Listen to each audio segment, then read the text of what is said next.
And welcome everyone to the Red Pill Progressive. I'm your host, Ms. Madonna. I'm with my co-host here from San Francisco, Mr. Mike Hilton. How are you, sir? I'm all right. I'm all right. I think I'm good. Another week is flown by fast. It's Friday already. It feels like it's Friday every day now. How are you? You know, what can I say? Everybody's on lockdown, and we get all sorts of mixed, confusing information on the media. I try not to listen to mainstream media because mainstream media doesn't tell you about the tens of thousands of people who have recovered and who have been discharged from the hospital. They only tell you about the deaths. So I try to watch positive, entertaining channels like the History Channel, the Travel Channel, Comedy Central. Uh, there's so many other things to watch. Yeah, I think it's really important, as you just said, that there can't just be all this negativity all the time. If that is one of our habits as people is negativity. Well, that'll just blow things up more. Yeah, negativity with inaccurate information leads to fear mongering, and when you have inaccurate information, it's really not nice to frighten the population with lies. But anyway, let's get right to the main topic. Well, my main topic, I know you have yours, is women who send mixed messages out to men. Now, mixed messages could be dishonesty in an online dating app profile. Not being honest with your profile, because the success of online dating apps, like let's say an infamous app like Tinder, they're only as successful as the honesty that's contained in the profile. If you lie in the profile, it's only going to hurt the person. So let's say you're on a dating app, and let's say a week goes by, and there's three women that reach out to you that seem like they're interested in you, that they like you. Okay. You ask them, usually down after talking to them for a day.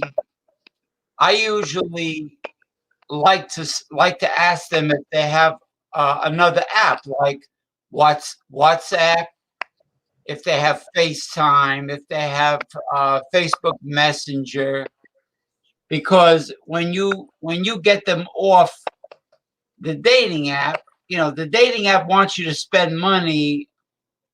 I don't spend money on any of these apps. There's no way I'm spending money on these apps. So I try to get them off the app onto, let's say, WhatsApp or WeChat or Google Hangouts or Facebook Messenger.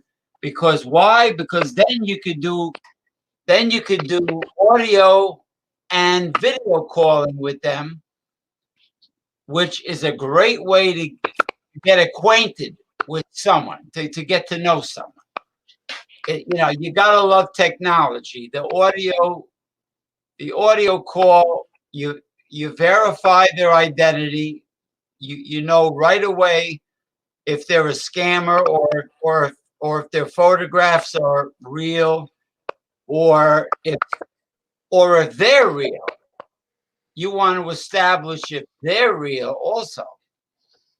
So you get them off the app, you get them on, let's say you get them onto WhatsApp. Now you can do audio messaging, video calls, which is great. But if you get them on the app, it's because you're under the assumption that they're interested in you and you are their type, and therefore they are also your type. Now you're talking to them on the app. Now, if they mysteriously vanish and start ghosting you, well, that's, in my opinion, that's a mixed message. That's mixed message. Because my grandmother used to say, shit or get off the pot. Don't play games. Either you want something or you don't want something. So it could be a girl you meet in a sports bar who's looking at you and smiling at you, and somehow you get into a conversation briefly with her. And then all of a sudden she says, well, I'm here with my girlfriends. I'm going to go back to my girlfriend now. It was nice meeting you. Now, if she's staring at you and smiling at you and she's talking to you, well, the next step is exchanging phone numbers. What is the incentive? What is the purpose of her eyeballing you and smiling at you? That's mixed messages. Again, that's mixed messages. In the old days, some guys used to call it cock teasing, but let's just call it mixed messages. Yeah. Another mixed message is actually a scam. On Tinder, I have noticed a pattern that is 100% accurate. Black girls that are African American, that are born and raised in the United States, not the ones from not black girls from the West Indies or the continent of Africa. We're talking about American black girls. Okay. 100% of the time, when they show an interest in a Caucasian man, they always say to them, I'm looking for a sugar daddy to spoil me and take care of me. Can you afford to be my sugar daddy and take care of me? Now, of course, they would never say that to black guys or Spanish guys, because they'll laugh right in their face and say, "Go fuck off, bitch." They'll laugh right in their face, because those guys, they wouldn't give them a penny. But they have a tendency to do this with Caucasian men. You want to be my sugar daddy, but not necessarily like West Indies girls from the islands or from Africa. They're usually very down to earth, very humble and sincere. But the ones from the United States, 100% of the time, they always single out the white guys to be their sugar daddy. And to me, that's a scam. That's like girls That's like a girl from any nationality or race that um, that conveniently says, "Oh no, I don't want to go for coffee and a pastry. I'm hungry. I didn't have dinner yet." So they sucker you. They sucker you into meeting them in a restaurant, and then at the end, towards the end of the evening, the waiter or waitress gives the man the check, or like this one Puerto Rican girl named Deanna Medina, which she did to me one time, and she had money because she was an executive director. She, when the check came, she ran into the ladies' room. She booked it. So, stiffing me with the check. Now, you pay for the check. You pay it because you feel awkward. So, you pay for it. And then you call the girl maybe the next day or two, you leave a message on her voicemail. You try to ask her, you want to ask her if she wants to get together again. And she doesn't return your voicemail. So she's ghosting you. So a lot of the guys I know, they call those dinner and drink whores. So the dinner and drink whore is the woman with alligator arms, very short arms and deep pockets, which means they're cheap motherfuckers. Okay. A lot of the dudes I know call them dinner and drink whores. That's another scam. That's an that's another form of mixed messages because they're acting like they're really interested in you, and what they're interested in is taking advantage of you and using you and scamming you. Okay, that's enough of me and my opening red pill title. Now, do you have any red pill subjects that you would like to bring up, Mr. Mike? Oh, Mike Hilton from San Francisco, California. yes.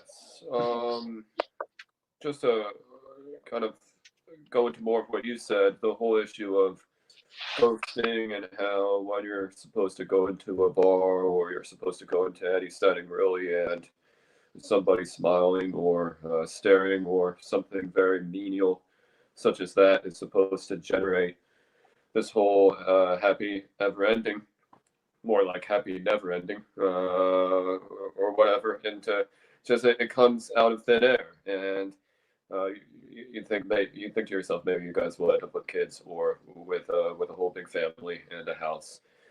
But my experience is that it's much like I think yours, unfortunately, and a lot of guys is that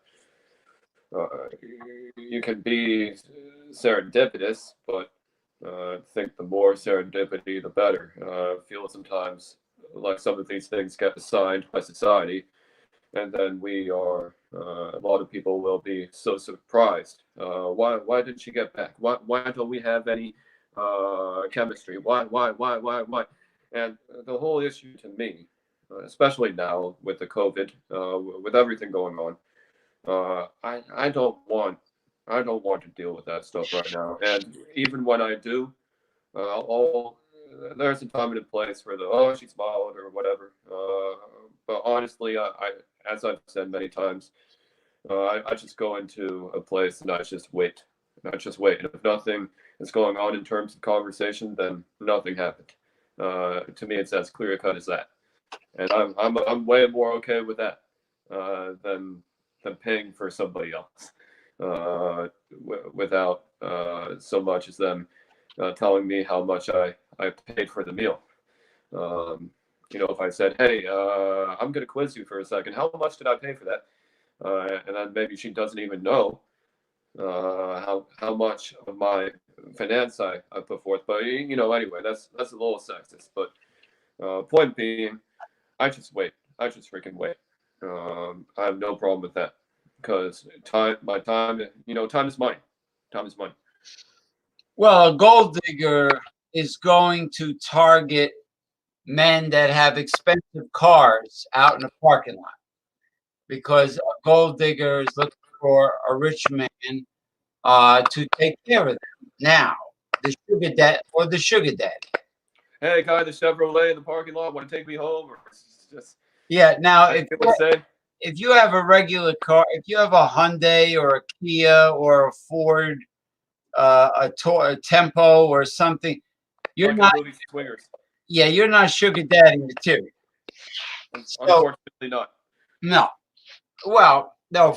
Fortunately, because you don't want to get used. Now, Fortunately, not. uh, If she approaches you, then she's probably not being a sugar daddy, a sugar mama, or seeking a sugar daddy, or any of that yeah, shit. because first of all, you're not a celebrity. You're not a movie star. She doesn't know you. So if she is looking at you and smiling and she says something to you, she doesn't know how much money you have or what kind of car you drive or whatever. So that might be okay.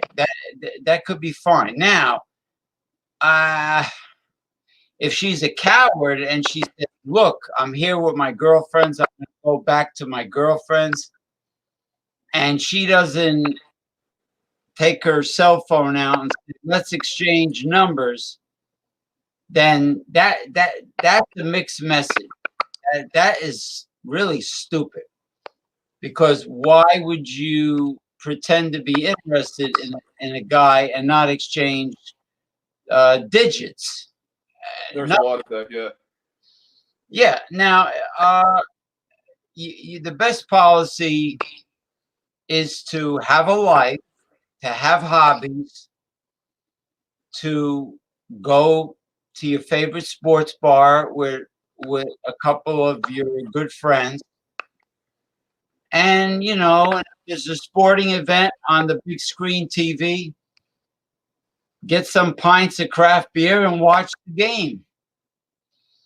Don't go chasing anybody like my late old friend that used to do commercial voiceovers. He says you got to be smooth. You can't act desperate or thirsty. You got to be smooth. You got to pick your spot at the bar. Get a spot that you like and just drink your whatever and just observe other people, watch the game.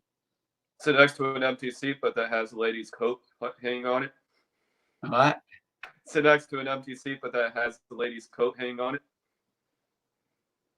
Well, But then she might come back. uh, don't no, don't deliberately sit next to the Yeah, prettiest yeah. girl in the bar because it's too obvious. Yeah. Because you know how many guys hit on them in Oh, yeah. More guys than there are in that bar. not More just guys than there no, are in that bar. not just the bar, everywhere they go, all day long, all day long, all night long. Do you Uh, think maybe the COVID, the one blessing of the COVID is that now with everybody just, especially the opposite gender, people are leaving each other the frig alone for a good minute. I mean, that's probably a bit of solace. What's that? 7 lucky bells for the evil spirits, and you know what? There's one. Well, there is no good thing about COVID, but Oh, good thing. there is one good, only one good thing about the lockdown, about social distancing, is that men and women will get to use the video calling a lot more often, and they'll get to know each other. And then, knock on wood, if the pandemic ends, yeah, I'm knocking on a family heirloom right now. If the pandemic ends and if people follow instructions and listen to what the government tells them, the curve will flatten and it will eventually end.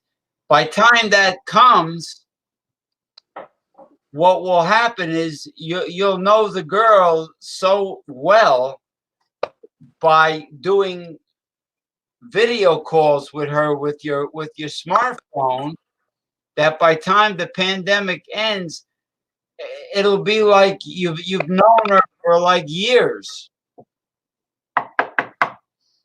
It'll be like you know the girl for years, and then when you meet, you already have chemistry. Yep. That's true. Yeah, you just think about it. You know, you're social distancing. You're on lockdown. You're talking to the chick on high definition video. You're getting to know the girl really well, and or girls. Maybe it's maybe you're talking to a half a dozen of them. I don't know. It's possible.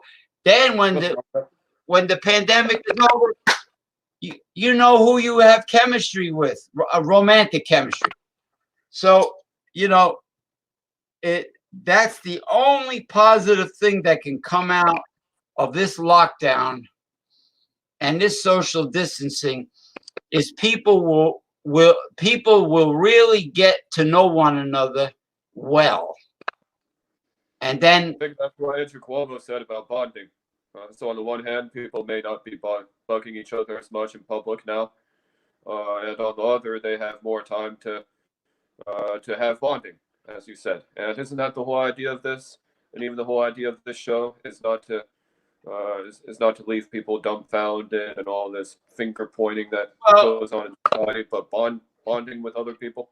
Well, when we do this show, just like when I do the show based on my old school physical fitness group on Facebook, I don't do it just to point fingers and rant and accuse and bash people. I also do it to educate. I also do it to enlighten people, to make them aware of things. I don't want to be a finger pointer and a basher. I also want to enlighten. So that's my topic. I agree with you on that, and that'll actually be my topic of player shaming and PUA shaming and seduction shaming. Not to interrupt you, James. If you were still talking, then apologies. No. I'm listening. There's this whole movement now. It tends to be called social justice warrior, or it tends to be called feminist. Although feminism was really about the right to vote and really about suffrage. Since when are we living in a world now where the second you open your mouth to the opposite gender, or even if it's the same gender, ain't no thing if somebody believes in that. All the power to you. Just don't impose it on me. But who says I can finger point to you and say you're being a child or you're being immature? No, actually, I think you're being immature if you are constantly calling on others. Now, this also goes into the whole idea of John Stuart Mill. And what Mill says is that society works off a contract, yes, but based on a harm principle. So you have a right, just so long as you're not harming anybody. Are you really harming people by saying, if you like to say this, I don't, but you have a nice dress on, not that you do, James, that you have a nice dress on, or that, just saying hi. I've noticed some people, they turn their heads like deer, as if that's something they've never actually even done before. And on the flip, I find that it's actually a lot of people who are very selfish, who are never thinking about others, and who are almost always about themselves. That's true. Now, however, all the other things I said on the show, all the negativity, all the bashing, all the finger pointing, that was all based on true facts. I wasn't. Yeah, you do it, but it's based on truth. I wasn't You just lying. Everything I said about the dating apps and everything was true. So it's there. There is some education. There is some enlightening, but there's a lot of true facts. There's a lot of venting. There's a lot of ranting, and it's a combination of the two. Now, when I talk about users, gold diggers, dinner and drink whores, black girls trying to date white guys because they think they have a lot of money and they want to take advantage of them. That happens to be based on true patterns, consistent patterns. Yeah, Now, there's a girl in New York. There was a girl. Sorry, in New York there was a girl, and she had thousands of men. I think 7,000 men audition for her, and even the one winner still cannot seal the deal because she rejected him very quickly. who the hell is she? What does she bring to the table? Is she like is she a Miss Universe winner or something? I mean, gonna look it up again. Yeah, what does she bring to the table? I mean, to be so nitpicky, you have. When Rouge Velez talked about that, he didn't mention anything about this woman. You know, what she did for society for a change, what she did as a human, how she was human, what she did as a human, how she's contributing to others. So I'm searching this now. A woman from New York, thousands of men. It may or may not come up. I mean, she must think very highly of herself to be doing that. She does. She does. So there are a couple of videos. There are guys freaking standing around, kind of like how guys orbit, as you talk about male orbiters, beta male orbiters, always on Facebook with women's pictures. It could be a woman's relatives, but whenever a guy does not have to tell to a girl to her face on Facebook, very pretty, for example, just yeah, give you a break. It's like you're desperate, like you're thirsty. Yeah, Natasha, that's true. Natasha Aponte. Search if you want to search Natasha Aponte, Aponte.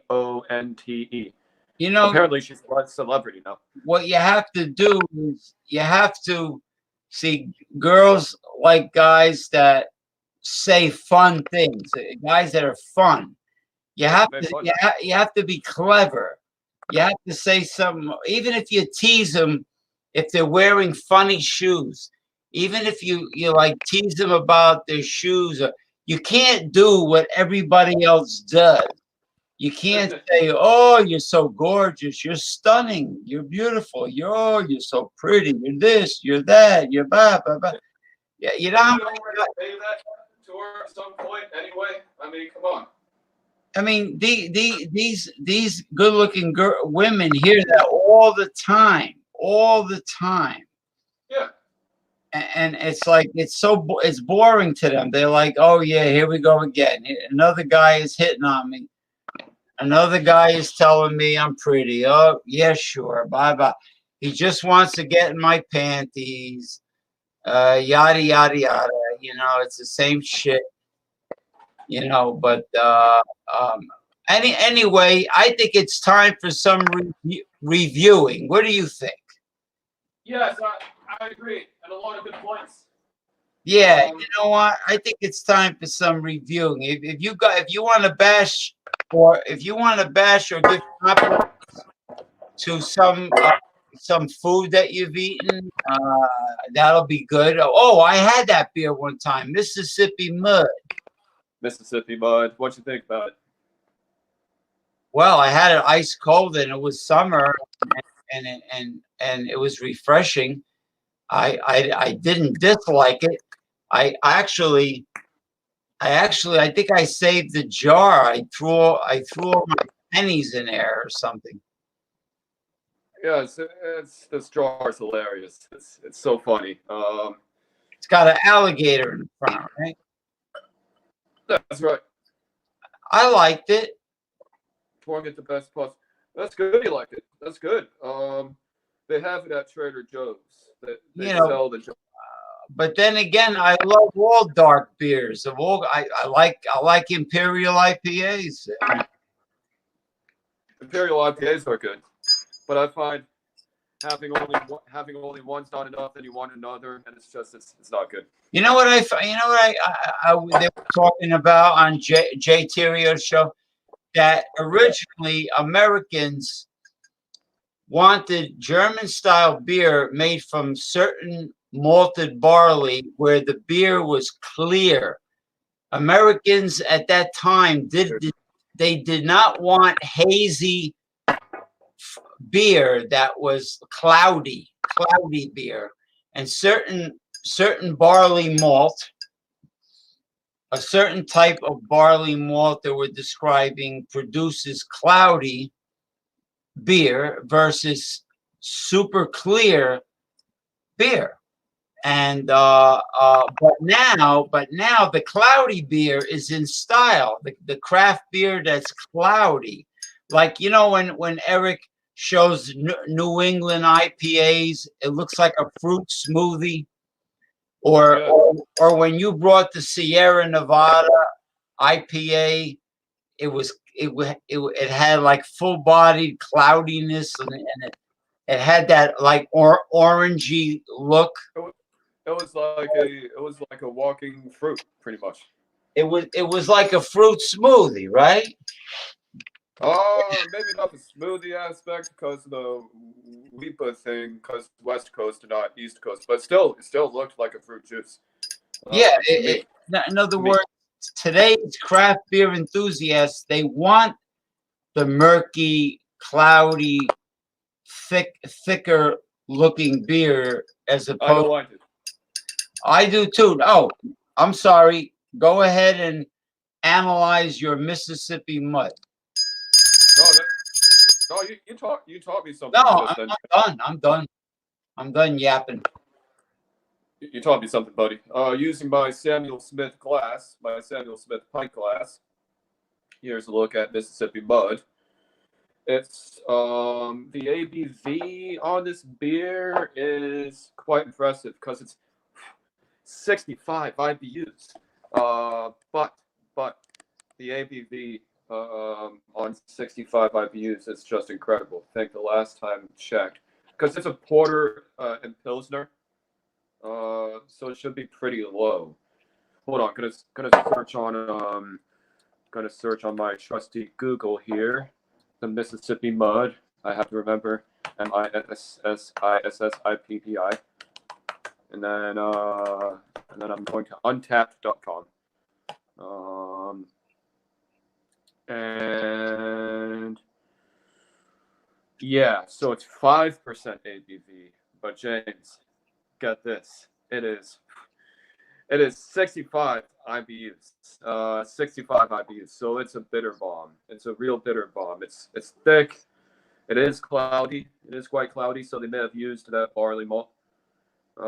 Hints of sediment. So think it's unfiltered.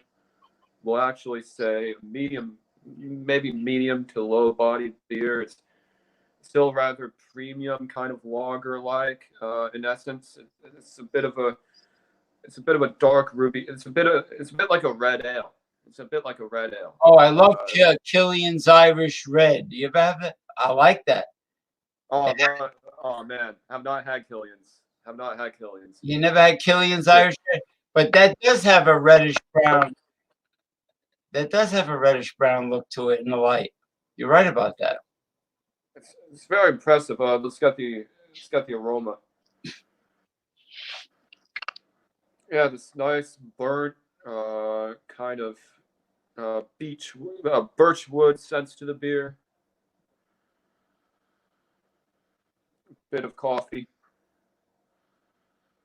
bit of some kind of vanilla extract. They say hops. Don't know if it's so hop forward. Think it's barley forward, as you said. So let's go ahead. Let's get into it. Cheers.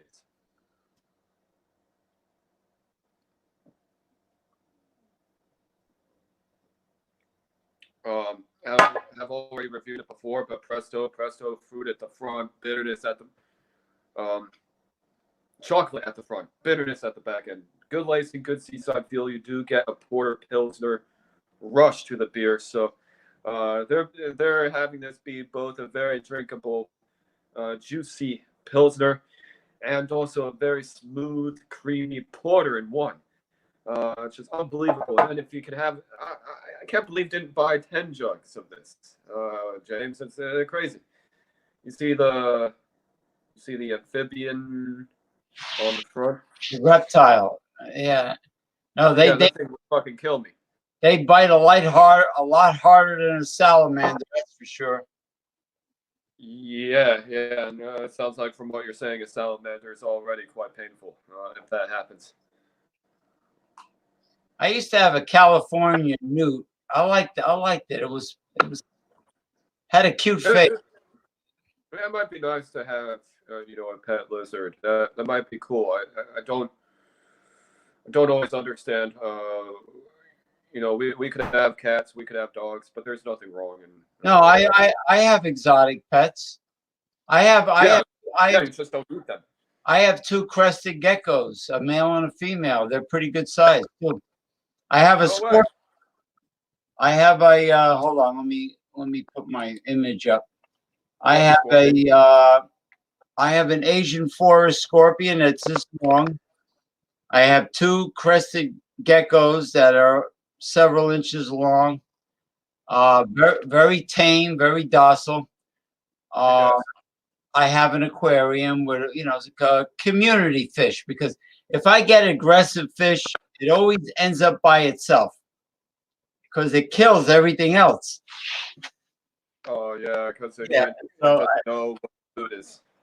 So I decided to have peaceful community fish so they don't kill each other, But yeah, I have exotic plants. I got air plants. I got like bromeliads. I have succulents and cacti. I got exotic stuff. I brought my lizards on Ronald Thierry's show before, but nobody really. I even brought my scorpion. Nobody really reacted to it. They just want to talk about beer. Like nobody said, "Oh my God, what's that, James? Is that your pet?" Oh, even a news show will deviate to another subject. Even a news show will deviate to another subject. I could easily, like at my other show, because I was a personal trainer and nutritional consultant, I can give nutrition advice, physical fitness advice. I could give advice on how to take care of aquarium fish, exotic pets. I can give all kinds of tips to all these young guys that are locked down, all these guys that are locked down, during the pandemic. I mean, there's a lot of teaching that could be done, Well, they wanted to leave women alone. So I guess the universe is now saying to them, leave women alone. You're in lockdown.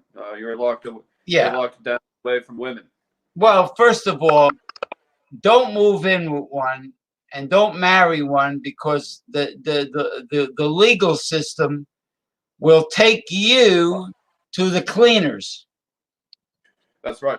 You go right to the cleaners. Don't have a kid. Please don't get her knocked up. Well, I've noticed that now. How come the people who they really should lead our society? The families, people with dogs, cats, kids. How come they're so fucked up a lot of the time? All of a sudden, what made so unbelievably cursed and just wild? They're dysfunctional. People are dysfunctional nowadays. When I was a kid, when I was in grammar school, the families in my neighborhood were not dysfunctional. They were Probably something to aspire to. they were normal families. Something to fucking aspire to. They were freaking normal, and I had normal hobbies, and the kids I hung out with were all normal kids. You know, I mean, it was really a normal life. I mean, So back then, you would have a family. You would have like, had a family back then. well, people can afford a family, number one.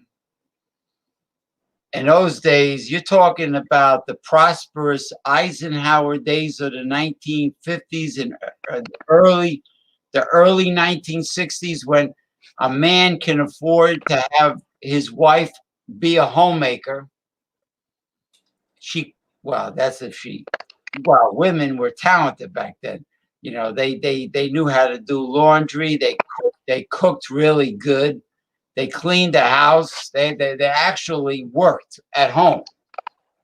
You know, and men can afford to have that, and they also can afford, if they really wanted kids, they can afford to put their kids through college back then. And Yeah. you know, you're talking about the prosperity years where all the jobs were, all the American jobs were in the United States. There was no outsourcing. Okay, Right. so you had prosperity, and guess Yeah. what? The very rich, guess what? They paid 90% tax rate Get under out of here. under a Republican General Dwight D. Eisenhower, and he Wow. started. Dwight Eisenhower started the interstate highway system, and he built all the infrastructure. He started Route 66, Route 80, Interstate Route 80, I-95. Yeah, he started all the interstate highway systems. What happened to the presidency, James? It's become a tout shit show. Corruption. Well, if Eisenhower wasn't big on the military, he wouldn't be big on, spending money, earning money. He wouldn't care about any of that. Okay. Well, he made one Attitude almost mistake. risky. He made one mistake. See, during World War II, General George Patton wanted to, after World War II ended, he wanted to go right to Moscow and get Joseph Stalin and the Soviets. And if Patton would have done it, there's a good possibility there would be no Cold War, with Nikita Khrushchev in the 1960s, and there would have been no Cold War back then. There's a possibility. I'm not saying it would have happened, because the Russians are tough as hell. I mean, soldiers, and the Russian winters are crippling. But, to try to, no one has been able to get supplies during the winter. But I'm just saying, a little history. But so you like the Mississippi mud? Is there anything else you could say about the numbers of the Mississippi mud? The ABV, where it's made, where the brewery is located. They're neighbors, James. They're next door neighbors in New York. And it's only 5%, but it's 65 IBUs, and that probably means, in my book, that and can even taste it. This has next to no alcohol at all. Some water, but water is just part of beer. To me, you don't really need alcohol in beer. It's not really necessary.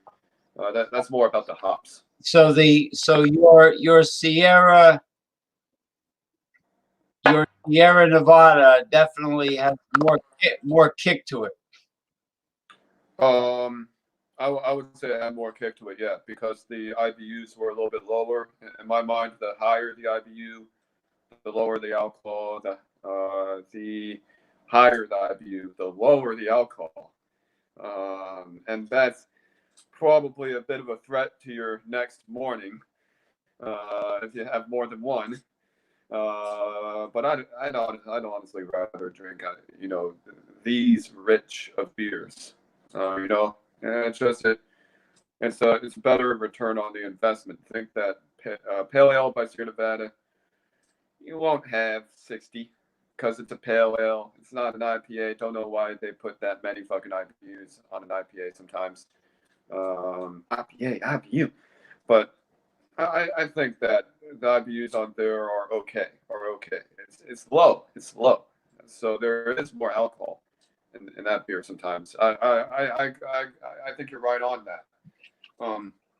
Point being, this has got to be one of the most least alcohol containing beers. It's unbelievable, James. Really, even though it's called Mississippi Mud with an alligator in the front, it's not as strong as people anticipate. They're keeping me out of the mud, out of the ditch. Out of the ditch. It's just fantastic. It's so fresh. Makes sense why it's at Trader Joe's. Ah. No, James. Oh, we'll get Damian the Wolf Owens will be on in a bit. Eric doesn't feel. I don't think Eric feels like coming on because he read it a while ago and he's not coming on. But Damian Owens is going to be on in a bit. What do you think about the whole player shaming? You see that in women sometimes too. If they get a sense that you're not so, I think fallible as to let them scam you. I think all signals are a scam, honestly. Not to be misinformative, but I find signals in general to be a scam. Well, any scam to me is glorified. Any scam to me is glorified prostitution, in my opinion. Yeah, you shouldn't have to. If you pull your cards right, you shouldn't have to pay for anything. Shouldn't have to pay for nothing. Now, on the one hand, it is good to court her. It's good to pay at least for yourself. Have had women pay for themselves. That could be a mixed signal. Maybe they're friend zoning. Who knows? But to me, the free date, where all it takes is her saying hi first, because he who speaks first loses. I think that's what that means about the he who speaks first loses. You both win. You both win, and you don't get player shamed because she's not about that, and she's not about how I can't believe you're not gonna potentially take me out to dinner. F you. We're done here. Or she does one thing that she goes, goodbye, adios, amigo. Because you could be a victim. You could be a victim of dinner and drink whore, and then she won't reply. Dinner and drink fraud. Well, yeah. Well, then they start ghosting you, and now you're out. Whatever, $50. If you bring them to a family restaurant, like if you go to a Golden Corral, you're still spending money. Golden Corral. Just kidding. I rather if I'm gonna get nothing off a woman but conversation, and it's a guarantee, I'd rather spend $20 on a good male friend, one of my buddies. I'd rather buy him something to eat and a couple pints of beer and have good conversation with a male friend and get nothing because he's a male friend, than to be with a user that's going to give me nothing anyway, and spend spend all that money on her. And you know, women order expensive drinks. They do. They have a tendency, they want the apple martini, or they want a freaking daiquiri, or they want a frozen mango margarita. The daiquiri, that motherfucking strawberry ass drink. There's always something cool about just talking to a girl who's having a beer. Girls who like beer are pretty cool, and it's a bit of relief. Now, then you don't feel like a dork for liking beer. Now, don't get me wrong. I love good frozen margaritas. I've had all the frozen margaritas that they make, but I noticed one thing: Trader when Joe's. if it's happy hour and the margaritas are like $2 or $3 each, guess what? I can taste there's less tequila in the margarita. Yeah, I would say, sorry, I'm only buying you the most alcoholed up drinks, not because I'm trying to get into your pants or anything, but because, well, lady, if you have one of these, you'll be good. Don't know what it is with some watered down drinks. That doesn't do anybody any good. Now, what about haircuts?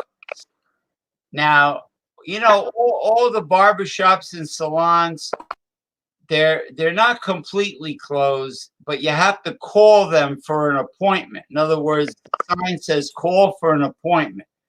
But right, get your temperature taken or something. But how do you get a haircut while you're wearing a mask? Yeah, it's a total exchange of particles. It's a total exchange of particles. They may have gloves on, but you have to wash people's hair. You have to wash their hair. No, I don't mind washing mine. I don't mind going there with washed hair. I don't want. I'm not like some lazy, pretentious, yuppie snob that wants somebody to wash my freaking hair. No, but it's part of the process. Well, I mean, I usually get a buzz, or I get something similar to what you have, but I usually get a buzz on the side and the back. I tell them no comb on the buzzer. I said, buzz me in the back, buzz me on the side, and then leave it, man, a little shorter than what you have on top. I think you're catching up to me, James. Yeah, because I like to roll out of bed and I like that maintenance-free hairstyle. You roll out of bed, you don't have to do anything. What do you think about bangs? Are bangs attractive? Are ponytails bangs? Pigtails? Nah, that's Gilligan's. That's Marianne on Gilligan's Island.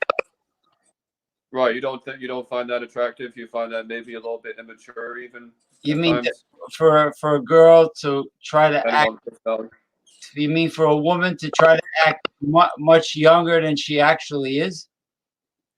No, yeah. You don't have to do it. She don't have to do that. Just have a good personality to it. But if you're kind of a jackass, I wouldn't do it. I have bangs. I can be a little bit of a jackass. Yeah, but a girl if she's 22 and she's got pigtails and bangs, that's kind of dorky, man. That's like real dorky. Like she's a geek. Really? Yeah. I was on a date, and sometimes I miss her, I guess. But I was on a date with an awful date. She had bangs on. That was one thing that I liked about her. She kept player shaming me in a way, and it was awful. It was totally awful. I felt like I wasn't really welcome there. What's the whole point? Not that is the only thing that's going on. But she kept acting that way. That was my only intent, and I had more than one fucking intent in that. See, a guy and a girl talking, it's not an invitation to intercourse. It's just an invitation to keep on talking. Don't know why people make everything out of everything now. Well, if a lot of men, if they spend money on a woman, they think they have a right to start feeling her up, and well, that is okay. Well, my mother used to tell me all the European guys, all the foreign guys, when if they buy her a drink, they think they think they own her. They think that like, oh, she's automatically his girlfriend or something like that. And she used to tell me they stink to high heavens. They don't use deodorant. They don't take showers. The European men. She says, oh, the body odor was horrible. It's Are you like freaking kidding me? they're cheap motherfuckers. Now, some people are. Oh well, yeah, women have smells too. Men aren't the only gender with smells. You know what? So You know what women had body odor. When I used to work with seafood in a fish market, filleting fish, there used to be anytime the Grateful Dead used to appear at the Meadowlands Arena, where by Giant Stadium, where the New York Giants play. They used to come in the store. The girls, the hippie girls that like the Grateful Dead, used to come in the store, and they didn't shave. Their armpit, they had big muffs of hair under their armpits. They had hair. They had hair on their legs. They they were hairy. They didn't shave. Michael Hunt. These girls were these hippie chicks. They stunk. They reeked of body odor, man. Their clothes, their armpits. It was horrible. man, They called so what, they call them in a deadhead. way, sometimes. They were groupies of the Grateful Dead. They stunk to high heavens. But Did you call anyway, them out on it? huh? Did you call them out on it, or did you just let them keep Oh, talking? I turned around and held my nose. I could smell them. I could smell them 5 feet away. That's how A bad. groupie is not supposed to be like that. Sorry, but that's just I think that's the truth. And you know what, Mike? These were young, attractive, or cute girls in their early 20s. If I go out and I even engage with people looking like this right now, kind of like shit, I'm gonna be fucking labeled. So what gives them the right? Label. You look like a normal young guy in college. I'm saying a bit of a double standard, though. Thanks, but now we're in kind of a. Gee, I'm 27, and you think I'm in college? That's awesome. I thought you were 20. I thought you were like 21 or 22 years old. Oh no, I'm 27. Hope that doesn't dampen anything. No, But you have like a baby face, like the Gerber baby food jar, the baby on the Gerber jar, thanks, man. with the cheeks, with the rosy cheeks. I don't know that, but your flag and the hat on the front drop of the flag that looks great. Well, the hat match French cap. the red. Well, it's a red. It's a military red beret. It's made of Oh wool, and it represents the fact that I'm a freaking socialist. right. That's Oh right, I get it. I get it now. You get it now. Now the Jolly Roger flag I had for many years. I bought it down the Jersey Shore. There was a like an Army Navy kind of store, where they had all kinds of shit they were selling. And I saw them. I saw them in bags. I said, "Oh, I always wanted a pirate flag." So I got one. I think it was $10, and Very creative. it's big. It's a lot bigger than. Well, you could see me. I mean, I'm 6'1". It's a big flag. Yeah, So yeah, I think it looks cool, man. yeah, and I just figured it has that rebellious look to it. I said, what the hell? Let me hang it up. Yeah. So before I had other things, but I says this looks pretty cool. So uh, so Yeah. so so what's his name?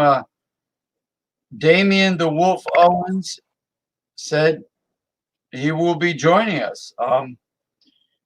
You know what must have happened? Changed his mind. No, no.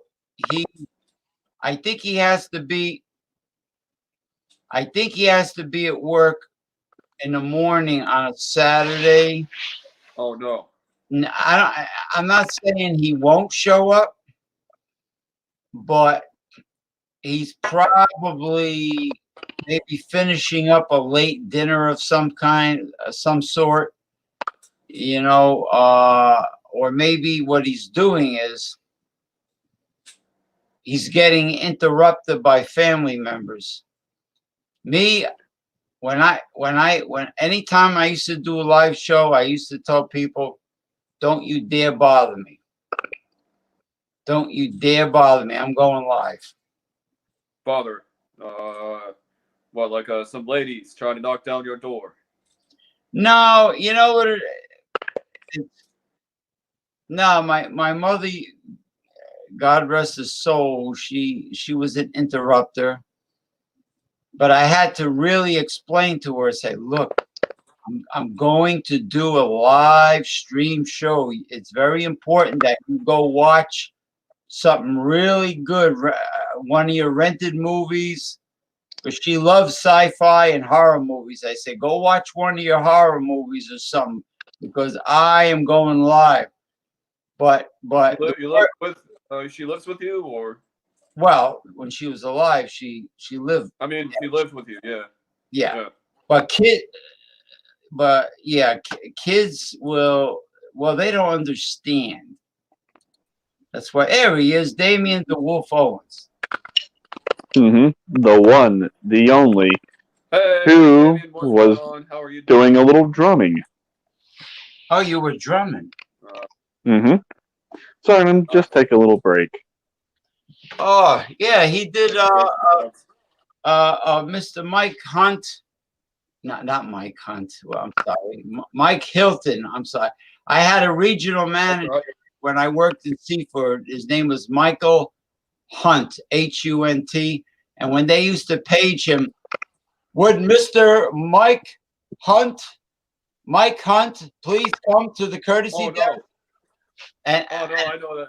And I'm sorry, I know your last name is not Hunt. But what I'm trying to say, what I'm trying to tell Damien Owens is that you did a review. Not the C word, but okay. Yeah, you did a review of Mississippi Mud beer. Mississippi Mud with the alligator in the front. Yeah. What does this say? Black and tan. Black and tan, porter and pilsner. It's a great deal. Really yeasty. Porter and pilsner. Oh, is that? Yeah. Wow, look at the. Oh, those are your drumsticks. Yep.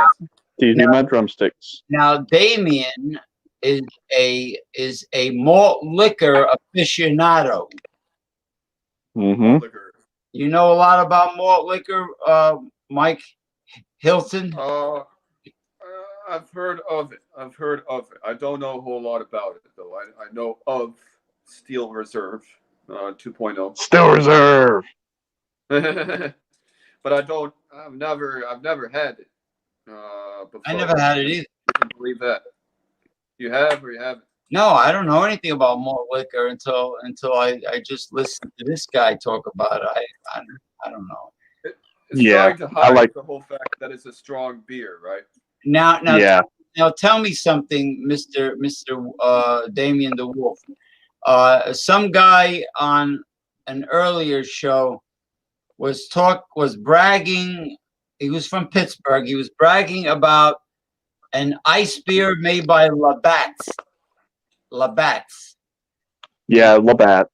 And he was saying that Labatt ice was different than the other ice. It didn't have. It just was a lot better. He mentioned a certain type of flavor that's inherent to ice beer that tends not to be too popular with beer snobs. Right. Mike, don't forget your frozen pizza pie reviews. Oh, I need some water. Be right back. All right. But anyway, yeah, I like malt liquor, but then like ice beers, regular beers, light beers, and of course craft beer. Can't really go wrong with craft beer anymore. I got some beer in the fridge, and I want to have one, but I'm just kind of like, I'll save it for tomorrow night. Now, I was telling Mike that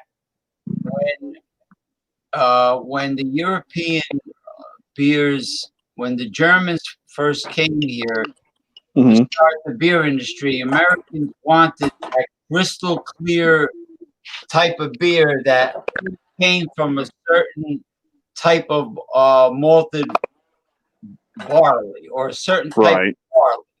Now with the craft beers, they like that murky cloudiness. Hmm. Like when you look at a lot of IPAs, and they look like a fruit smoothie. But at one Yeah. time, Americans wanted that really crystal clear type beer. Yeah, which you can still get today. Yeah, it has to do with the malt. It has to do with the barley. Yeah, I went over that with you, one of the previous shows. Yeah, basically the 2 row and 6 row barley malt they were growing in Europe was a bit different as compared to what was grown here in the U.S. So the stuff that was grown here in the U.S. was given the particular type of color they wanted, but it wasn't giving that crystal clear. It was giving like a little murkiness, a little haziness. So what they did was they cut back on the barley malt, and then they started using adjuncts like corn and rice to not necessarily use so much malt to give it so much of a like golden murkiness, but they used just enough barley malt, to give it the crystal clear color, and then the corn and the rice kind of is used as a filler to a certain point, but also it does complement some of the other flavor aspects in the beer. Like corn complements the malt character and gives it some sweetness, whereas the rice gives it a different taste and complements the hop characteristics. So instead of making it bitter, it dries it out more because corn is not really dry and rice isn't really super dry. But when you combine all that together, you can get a sweet, malty, bready, hoppy, but yet not like super wet beer. You have like a semi-wet, semi-dry finish. Okay, I understand now. That was a great explanation. Let me see that frozen pizza, the first one that you want to review it. Welcome to Trader Giotto's. And Trader Giotto's does a shit ton of well-rated pizzas. I almost couldn't get a pizza today. Put it. I can't see it. Put it closer to your camera. Trader Giotto is from Trader Joe's. It is their handmade 4-cheese pizza. Their pizza for Miyagi. Four cheese pizza. For Miyagi, yeah. These pizzas are genius. They cook faster. They are cheaper. They're cheaper, not more expensive. You can eat more than one of these in a week if you want because they're healthier. They are not oily. They're more bready, more natural than a lot of freaking mainstream pizzas. Not going to get into nutrition. I don't really read nutrition labels, but the 4 cheeses, you guys will like this. Edam cheese, Asiago cheese, also Grana Padano cheese, Pecorino cheese. And I think that those are the 4 flavors of cheese that you get in this pizza. It's really great. It has water. This pizza has water in it. Don't really know why water's in pizza, but it says animal ranch. What's that, James? The dough. Oh, right. That makes sense. A product of you guys, it's a product of Italy. So not only is it unbelievably thin, it is unbelievably thin. Cutting this thing was almost impossible. It was so thin. It's just freaking awesome. It doesn't have basil on the top. It doesn't. That's kind of a misnomer on the pack, but it kind of has this Lagunitas IPA kind of decoration with a description. Mm-hmm. Right. So many great pizzas over at Trader Joe's. They're getting just totally rated right now. But I was able to pull one out of the case, fortunately, by day's end. So and I'm totally, especially after a 30-minute workout, I'm totally happy to have had this pizza. Well, 99 out of 100. I got more of their Alaskan cod nuggets that when you made the fish tacos, and I had gotten the jalapeno with tomatillo sauce salsa put on top of the tortilla. Yeah, how was that? Can you imagine? Even the jalapenos from Trader Joe's are spicy. Yeah, I like tomatillo and I like the pepper, so I got the combo. It's all green, but I like the nice. I like their fish nuggets because there's so little batter on it, mostly cod. That's another thing that Trader Joe's does. Do you notice that how they do less because they're like saying, if you're going to be polite and eat your whole plate, you don't need that much food. With every single meal, you just don't. We're so gluttonous as a society. Oh no, I'm a glutton. Oh no, I'm a glutton. Why do you think I used to go to buffets? I'm a glutton. It's just that James, you look very skinny. Well, that's because I'm living on a lockdown diet. That's why. I'm trying to. I don't stuff my face like I used to because there's not many places open anymore. So but however, I like quality. I don't eat like a bird. Well, I eat pretty decent, I mean, I'm just it's very stressful, being in an area where you were watching a lot of negativity, and now I don't watch the negativity anymore. I don't watch it at all. And even on like Facebook, it's the same shit. Like the local news, how many people dropped dead today? How many people dropped dead yesterday? It's never, how many tens of thousands have tested negative and are being discharged. Do you think death itself is a pandemic? Well, misinformation creates stress. When your system lies to you all the time, it creates fear mongering and stress. Yeah, honestly, just fuck anything with COVID-19. It's old news. It's fake news. Now let's move on to something else. Yep. Remember when they were talking about Ebola every single day, and then all of a sudden they stopped talking about it. Mm-hmm. And you didn't hear a peep about Ebola. Short-term newsery. Yeah, here today, gone tomorrow. Don't know why. And the biggest right now, the headline news is Donald Trump wants to try injecting disinfectant into people's bloodstreams. Oh dear God! And then you have I really enjoyed Basil Marceau. I really, even though he's Republican, he's out of his mind. But Donald Trump is it kind of reminded me of Michael Hilton.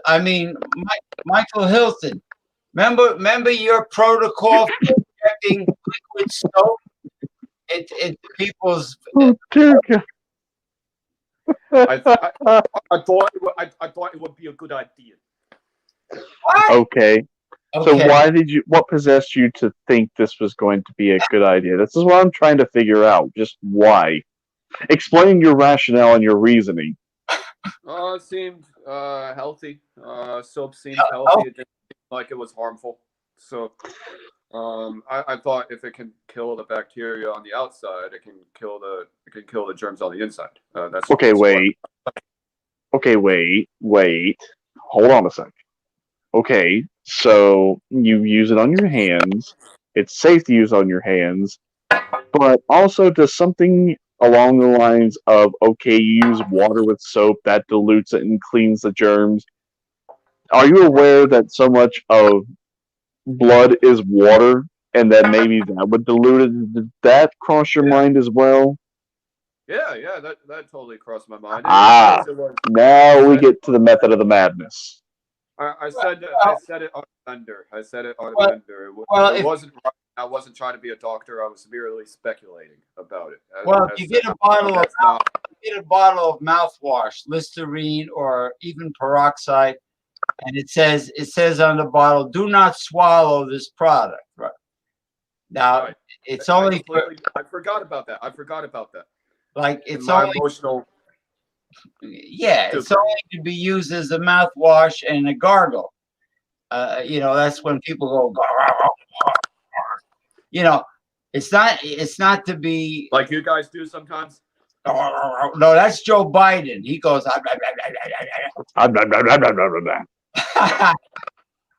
He's got to yeah, work And on he's that. got hairy legs that turn blonde in the sun.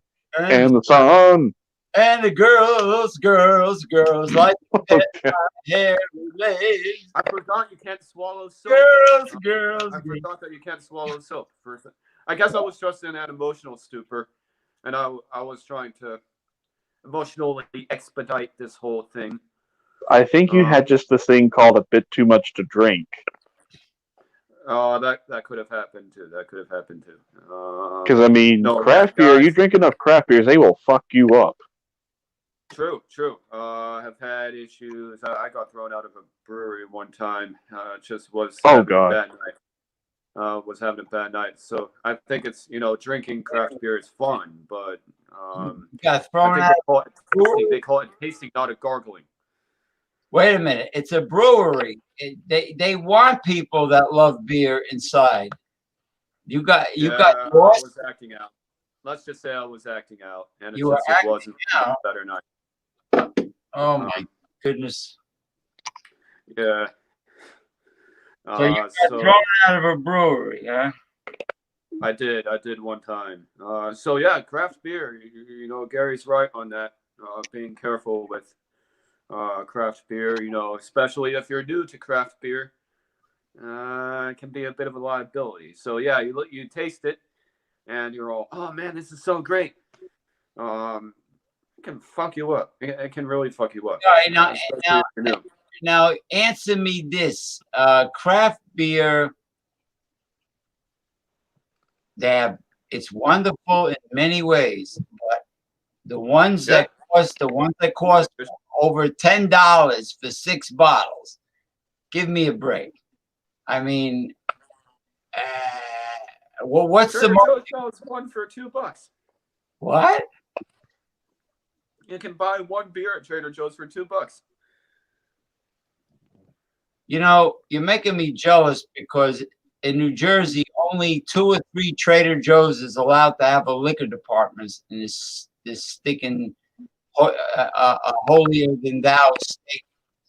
And you got every Trader Joe out in California has a liquor department, right? Come, don't come now, but come. Yeah, not now. I'm going to come out there just to rustle some jimmies and just say, what are you going to do about it, California? Maybe I just wanted to have a Trader Joe's with a liquor department and see what it's all about. Mind your own business. I ain't bothering nobody. Well, you Well, I guys, think maybe you guys could write your Trader Joe's store heads, and you can just write them about it and say this is fucked up. yeah, but in the deep south, their Walmarts have huge liquor departments. West Virginia, we're looking at you. They know about things like beer. Well, they know about moonshine. Mm-hmm. They know about all their cousins. Yep, in ways they probably shouldn't, but anyway. Yeah. They know all all the kinfolk. They know all Uh-huh. kinfolk. Oh yeah. I feel better drinking beer even from Trader Joe's than other places. I'll buy it at other places, but even the beer tastes more awesome there. So they Wheeling, need. West Virginia has a funny shape. It's got like a peninsula that goes up to by Pennsylvania. It's where Wheeling is, right? It's got this. Oh West yeah. Virginia is cool if I want to look like a chode and shit. What the fuck? It's shaped like a cast iron skillet. It's got this peninsula What the fuck? that juts up, and that's where the capital is, I think, Wheeling. No, the capital of West Virginia is Charleston. Charleston. Oh, Wheeling just happens to be a big, well, to them, a big city. Yeah, let's see here. I think I know the capitals. Let's see here. Virginia's Richmond. I think it's Raleigh, Durham for North Carolina. State capital here is Nashville. I can't think of it right offhand for Kentucky. I think it's either Lexington or God, my brain is just not working today. I used to be able to name all the capitals of all the states, You know, and now I just You're can't right think on of it. North Carolina. I heard that Montgomery, Alabama, was the second capital of the Confederacy later on in the war. It was, yeah. Montgomery was. It was a temporary capital after, I think, after Richmond fell. Yeah, because I always wondered why. I always thought it was unusual that Richmond was so close to Washington, and like when you look at the map, Mm-hmm. it's really not that far of a drive, and you have the capital of the Confederacy at Richmond, and then you have Washington D.C. and even by horse and buggy. Yeah. I always wonder why they were so close. You can Not hop just on asking 95 in DC and go down to Richmond and be there in like hour and a half, 2 hours thereabout, roughly. Hey, I heard that Captain George of Captain George's Buffet got in trouble. Virginia Beach. Yeah, Virginia. For Why do we keep? It's a famous Why do we keep buffet. calling? What? Why do we keep calling? Can I just ask why do we keep calling this a Christian nation, especially when the founding fathers and think candidates for president would mention diversity. If you have why? diversity, label the country one way. Because they're right-wing zealots, and right-wing zealots, they like to push their views on everyone else. Yeah, and need we remind them, you place your hand on the Bible to swear to uphold the Constitution, not put your hand on the Constitution to swear to uphold the Bible. Yes. Thank you. And then when you take that oath, you say that you swear to defend and uphold the Constitution against all enemies, foreign and domestic, to the best of your ability. And then they forget all about it. Faith-based thing. I don't know. Yeah, whenever you're sworn into political office, whenever you're sworn into the military, etc., yep, you take that oath to swear to uphold and defend the Constitution of the United States against all enemies, foreign and domestic. Because the Constitution is the supreme law of the land in the U.S. And this includes every senator and every congressperson and every. Wait, so if we got sworn on a constitution instead of a Bible, we might actually have a lot more law-abiding politicians and lawmakers. Hey, Well, believe it or not, the Constitution itself, the founding fathers were not Christians themselves. That's why some people want to think or believe. But the Constitution and the Declaration of Independence, there was an attempt to Christianize both documents, and both were struck down by an overwhelming majority.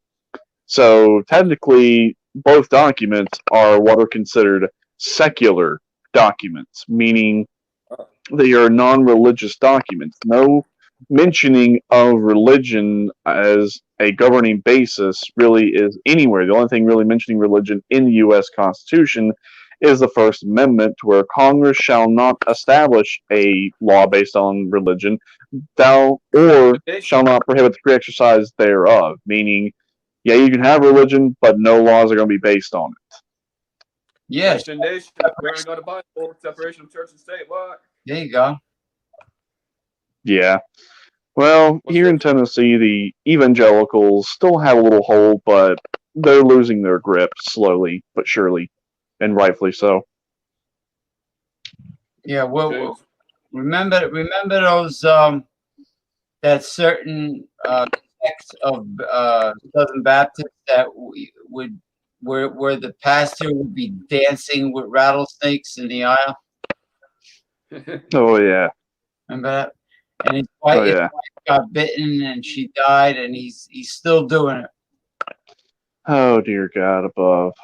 Yeah, I was trying to find that interview on Facebook of this evangelical, this right-wing evangelist, and he was one of those fire and brimstone guys where everything is either God or the devil, and everyone is getting thrown into the hellfire except him.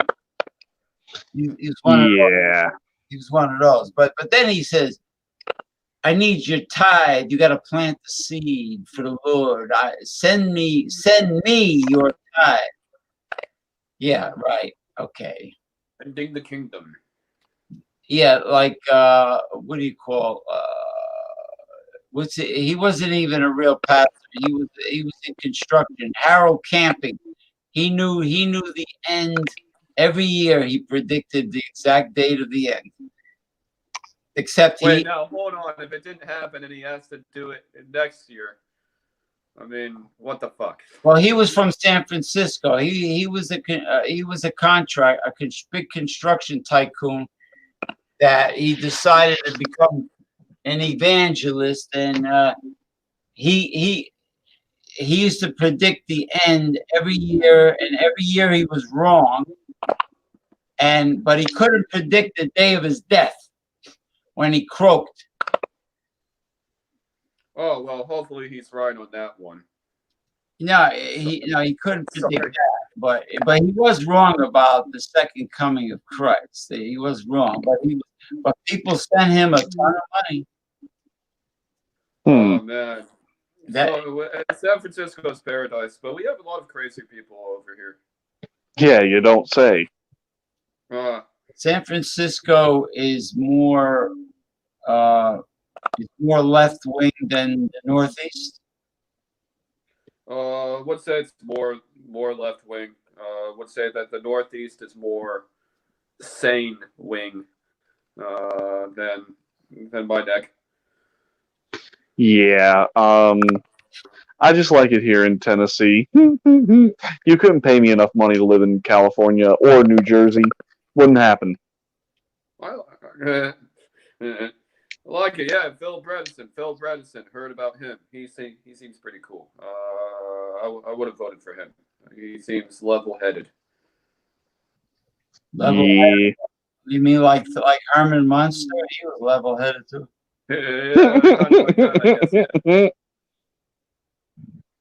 Yeah. Well, speaking of Munsters, I tried Munster cheese for once, and honestly, I didn't like it. You don't like it? It's like mozzarella, though. Not really. To me, it was pretty bland. I didn't like it. It has like an orange rind. Mm-hmm. Yeah, I've tried several different cheeses today. Today I tried Chipotle Gouda, which was really fucking good. And then I tried creamy Havarti and creamy Havarti with dill. And I gotta say, those were excellent, to say the least. Have you ever made a quesadilla with a jalapeno Monterey Jack? How do you make like the 3-pepper Colby Jack. Something like that? Yeah, it's a good melting cheese for a quesadilla. Oh yeah, I love like 3-pepper Colby Jack. That's delicious. Colby Jack, man. Oh man, that's the cheese with the red, the white, and the orange, right? It looks both white and orange at the same Yeah, fucking time. yeah. Some well, our three pepper Colby Jack. It looks like it's like white, yellow, orange, and red all at the same time. Yeah, It's four colors. yeah. It's half tabby, half sheep. Oh, don't even get me started about sheep. Oh, Oh, oh, by the way, yeah, full-grown sheep is a mutton. The mutton. A mutton. Now, Trader Joe's has some pretty good salamis. oh yeah. We have Genoan hard salami. Yeah, that's well, Hormel Genoa is the most famous. Oh, Mhm. Hormel. Hormel Genoa is like real famous, and then they have various kinds. They have ones with more fat in it. Tyson fucking shut down their plant.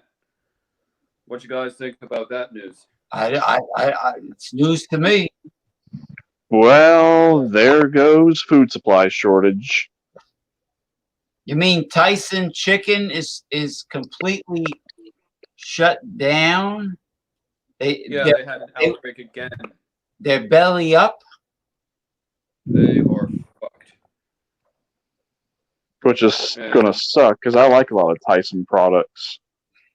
You like Tyson? I thought Tyson Chicken was pretty decent. Yeah. Decent. I don't like Purdue. You know why? It's like duck. It's like there's a ton of fat under the skin. Yeah, I don't like Purdue chicken either. Mm. I'll eat it, but it's definitely not my first choice. Yeah, Purdue chicken with all that blubber is probably good on a grill outside. You know, you got to fire up that grill and just low, slow. You know, keep. Well, chicken can't be too close to the flame anyway, the charcoals or whatever. It's got to be a distance because otherwise you're gonna have burnt skin and raw meat. Yeah, we got a fire pit Bullshit. and we got some wood, and then we're gonna like do some marshmallows with some Hershey bars, and we're gonna make some s'mores, and then we also got a thing to where we can grill stuff on it. Like we can grill some burgers, some hot dogs, some chicken, what have you. And I forget what kind of wood it is that we got, but we got the fire pit sitting on the porch, but we're gonna wait until the weather warms up because we're getting that late April, early May cold spell that usually happens in Tennessee. You have one more cold spell in late April, early May, and then mid-May on to about late October, early November. It's fucking hot as hell. You know, the firewood makes the best barbecue. Oh yeah. As far as flavor goes, the smoke, if you got good dry wood, that smoke it permeates the food nice. And they even have a non-stick wok with holes in it that you can place on your grill. Fuck. Ooh. Yeah, wok. Speaking of that, I'm learning how to do the cooking and the Asian stuff in the deli now.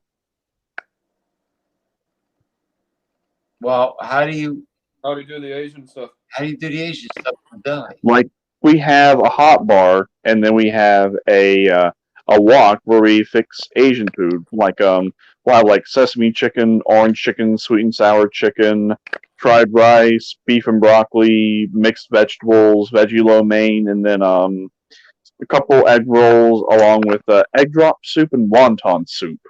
Now the thing. Your grocery store sounds a lot like a health food store because it sounds like you guys do a lot of. Sorry, James. It sounds like you guys do a lot of just healthy shit. Oh yeah, we do. And then we have the slice line and all the boar's head meats and cheeses. And then also Boar's Head has their own condiments and as well as seasonings and marinades. Now, a wok is probably the only cooking device where the flame has to be very high and hot. Oh yeah. It's got to be really hot, and you don't walk away from a wok. You got to stand there. Mm-hmm. Keep on moving it. Keep on moving. And then I noticed the Chinese guys in the takeouts, they clean the wok with water, dump it out, and then the flame dries it out nice, and they're ready for the next recipe. Yep. That's what they do. It's it cooks faster than you think. Now, if you got a galvanized steel restaurant wok, I like the ones with the wooden handle where you can really, you can grab it and move it around. Oh yeah. Yeah, I'm learning how to do that. I'm learning how to do the cook stuff. I already know how to run the hot bar, the Asian bar, as well as the sub line. So I don't know anything about the sushi. Probably don't want to take an interest in that because I don't like sushi in the first place. But that's great that you're starting to learn the things that you originally wanted to learn. Mm-hmm. Yeah, slice line is getting very boring and very redundant now. Yeah, well, it's just you pick an arm, right arm, left arm, shoot, shoot, shoot, shoot, shoot. Mm-hmm. But I will say this: I do get compliments on the way that I can cut the various meats on the slice line, as well as getting something chipped or shaved just right. Oh, those old ladies are a pain in the ass at the deli. Hey, could you make it thinner? In the ass everywhere. Could you make it a little thinner? How thin do you want the ham? I mean, they actually want it like shavings. Mm-hmm.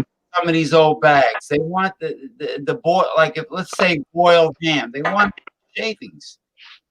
Yeah, I mean I can do it, but it takes a long, long while to get it that thin and to get it basically like sawdust. Yeah, and to get a pound or a pound and a half out of it. Ho ho ho ho! I just get just the sweats and just mental anguish just thinking about it. What do you think is the best thing to make in the store, Gary? Well, our fried chicken is definitely very good, as well as our chicken tenders. They're very, very good. Our potatoes with gravy are real potatoes. They're not like the pre-mixed potatoes. No, they're real mashed potatoes with the potato skins and all with brown gravy. So yeah, we actually use real stuff. We got like mac and cheese, green beans, baked beans, corn, green peas. Mac and cheese. We have coleslaw. Then we have like different potato salads, macaroni salad. Then we got like banana pudding. Then we have a veggie crunch, a broccoli slaw. What else do we have? Then we have banana pudding and a few others. Nice. Yeah, we only have 3 potato salads. We have old fashioned, gorgonzola, and the sweet heat. Oh, you know what potato salad I love? I love the egg potato salad, the yellow one. Oh, like old fashioned. Yeah, yeah. Then there's the German potato salad that's vinegar, but not real, not mayonnaise, but it's more vinegar. There might be some mayonnaise in German potato salad, but the egg one is like freaking awesome. Yeah, I don't really like potato salad. We have old fashioned, we have gorgonzola, and we have sweet heat, which has little bits of jalapenos in it. Cool. Yeah, I love deviled eggs. If somebody invites me to a party and they have deviled eggs and they do it the right way, I think they're supposed to carefully remove the yolk after they cut it in half. Mayonnaise, hot sauce, Yep. If you have a double egg party, you better not invite me. Yeah, and then I don't know if they have it up in New Jersey or out there in California, but pimento cheese. Mm-hmm. Pimento cheese, Okay, you Pimento cheese? pimento cheese. Oh, you mean like yeah. pimentos, like the roasted peppers, the red the sweet peppers. Yeah, you've never heard of Yeah. pimento cheese before? No, no. What is it? They take like farmer's cheese or and they mix it. I don't really know how to describe it. It's kind of a southern and western thing, but it's actually really good. Man, I know what a pimento is. I mean, I had pickled pimentos. I think paprika is made from Paprika, yes. ground pimentos. I think it's a sweet bell pepper after it turns red. But yeah, pimento cheese it's a southern delicacy. Um, they're really good. It's more of an acquired taste, like with chicken livers. My wife loves them. I don't. You know what I made one time? Speaking of southern recipe, I made pickled hard boiled eggs with the beet juice, the red beet juice, Ooh, and they turn very red. oh yeah, that sounds good.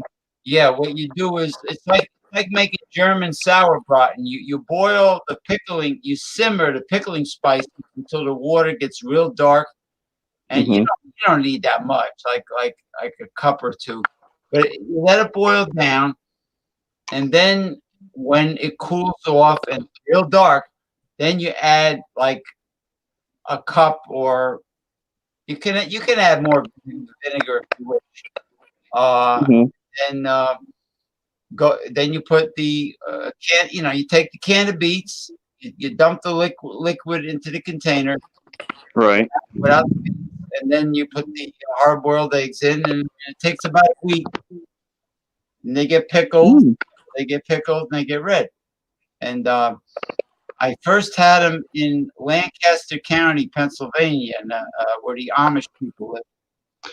Yeah, I've been to Lancaster, and my uncle on my dad's side, I think he still lives in York, Pennsylvania. York, the weightlifting Hall of Fame, the York Barbell Company. Yeah, I've been to York two or three times. The farthest north I've been is Pennsylvania, and I gotta say, I really like Pennsylvania, especially out in the country. It's actually very nice up there, but just the cost of living up there is just a bit too high for my taste. I mean, I've been to Harrisburg, which is west of York. Hmm. I've been to Reading, which is Conshohocken? What about Conshohocken? I don't know. I've been to Blue Balls in Virginville. I've been, yeah, and I've been to Bird in Hand at the Amish Barn. All you can eat breakfast in Bird in Hand, and it has a sign with two hands and a bird, but no turds are in there. Bird in Hand, Pennsylvania, and all you can see is rolling hills for miles of corn. All cornfields as far as you could possibly see. Oh yeah, Pennsylvania. They have some really nice people that live there, but just like I said, the cost of living is just a bit too high for my taste. Plus, they have some really weird beer laws. Like you can go to the grocery store and get wine and liquor, but if you have to get beer, you have to either go to like a pizzeria or a like go directly to a distributor to get beer. And I'm just like, wait, what? That doesn't make any sense. Yeah, because like the way I can describe it is, all right. So if you want to buy beer, like it doesn't matter if you want to get like a 6 pack, 12 pack, 18 pack case, or the 30 pack brick, or if you want to do like a create your own 6 pack, you have to go to a distributor directly, and then you purchase it directly from the distributor wherever it is they're at. Huh. Because like apparently regular grocery stores and stuff can't sell beer because of some weird law. I don't know what, but yeah, that's what they do up there in Pennsylvania for whatever reason. Yeah. Man, beer is one of the most nutritious alcoholic drinks you could find, and I think that's one reason why it's one of, well, it's the third most popular beverage in the world. Other hard liquors are, it's not that they're tainted, Well, it's just that they're not as healthy. well, So, I saw. I listened to a radio show back in the 1980, and when did Sam Adams first start advertising? That was Let's see. quite a ways back, right?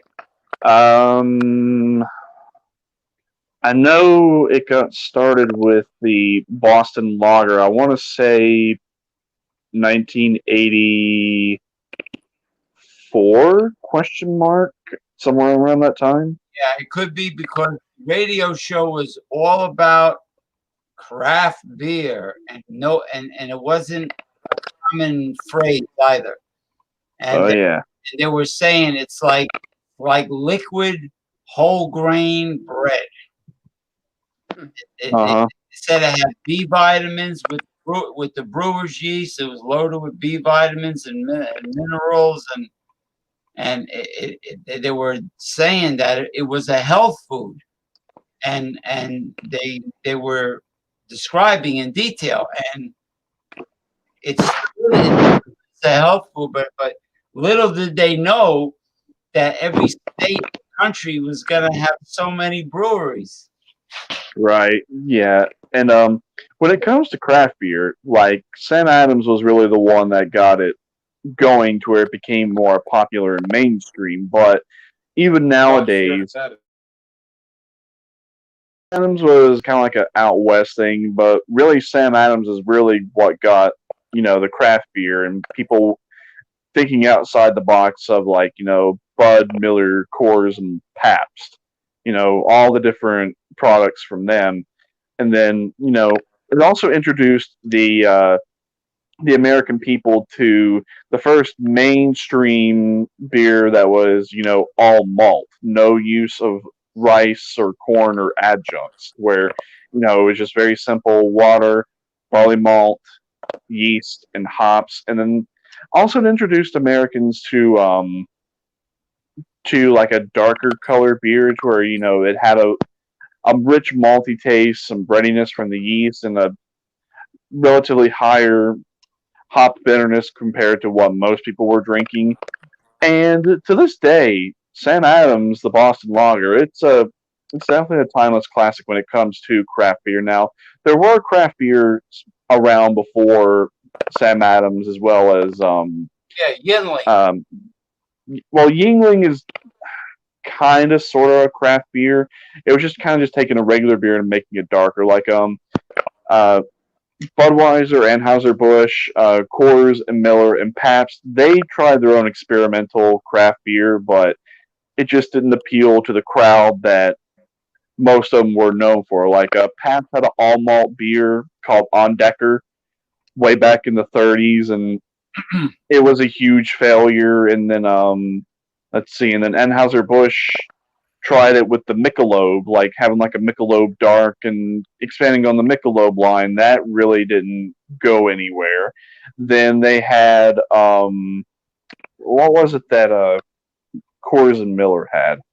And I'll think of it here in a sec. But yeah, just the craft beer has been around for a long time here in America. It's just Sam Adams really was the one that really got it started and made it a bit more mainstream. Like here in Tennessee, we do like beer, wine, and liquor. However, it seems like if you're going to introduce Tennesseans to craft beer or they ask which craft beer they're going to drink, they're probably going to drink the ones that's withstood the test of time, like Sam Adams, Guinness, Lagunitas, Sierra Nevada.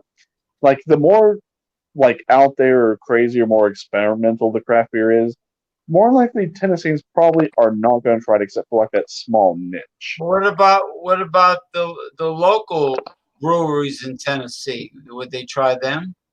They would. Like I said, craft beer is catching on here, and people are trying and thinking outside the box. Besides, the Budweiser, Miller, Coors, and Pabst, and all of them. So it's slowly catching on, but it's still kind of a niche thing around here. But it seems like more and more people try it every day and are finding something that they like. Now, Yinling is America's oldest brewery. I've had their lager. I've had a Lord Chesterfield ale. What else did I have? Porter. I think I've had their. I think they have a porter. I think I tried that. Black and tan. Mm-hmm. Yeah, I mean,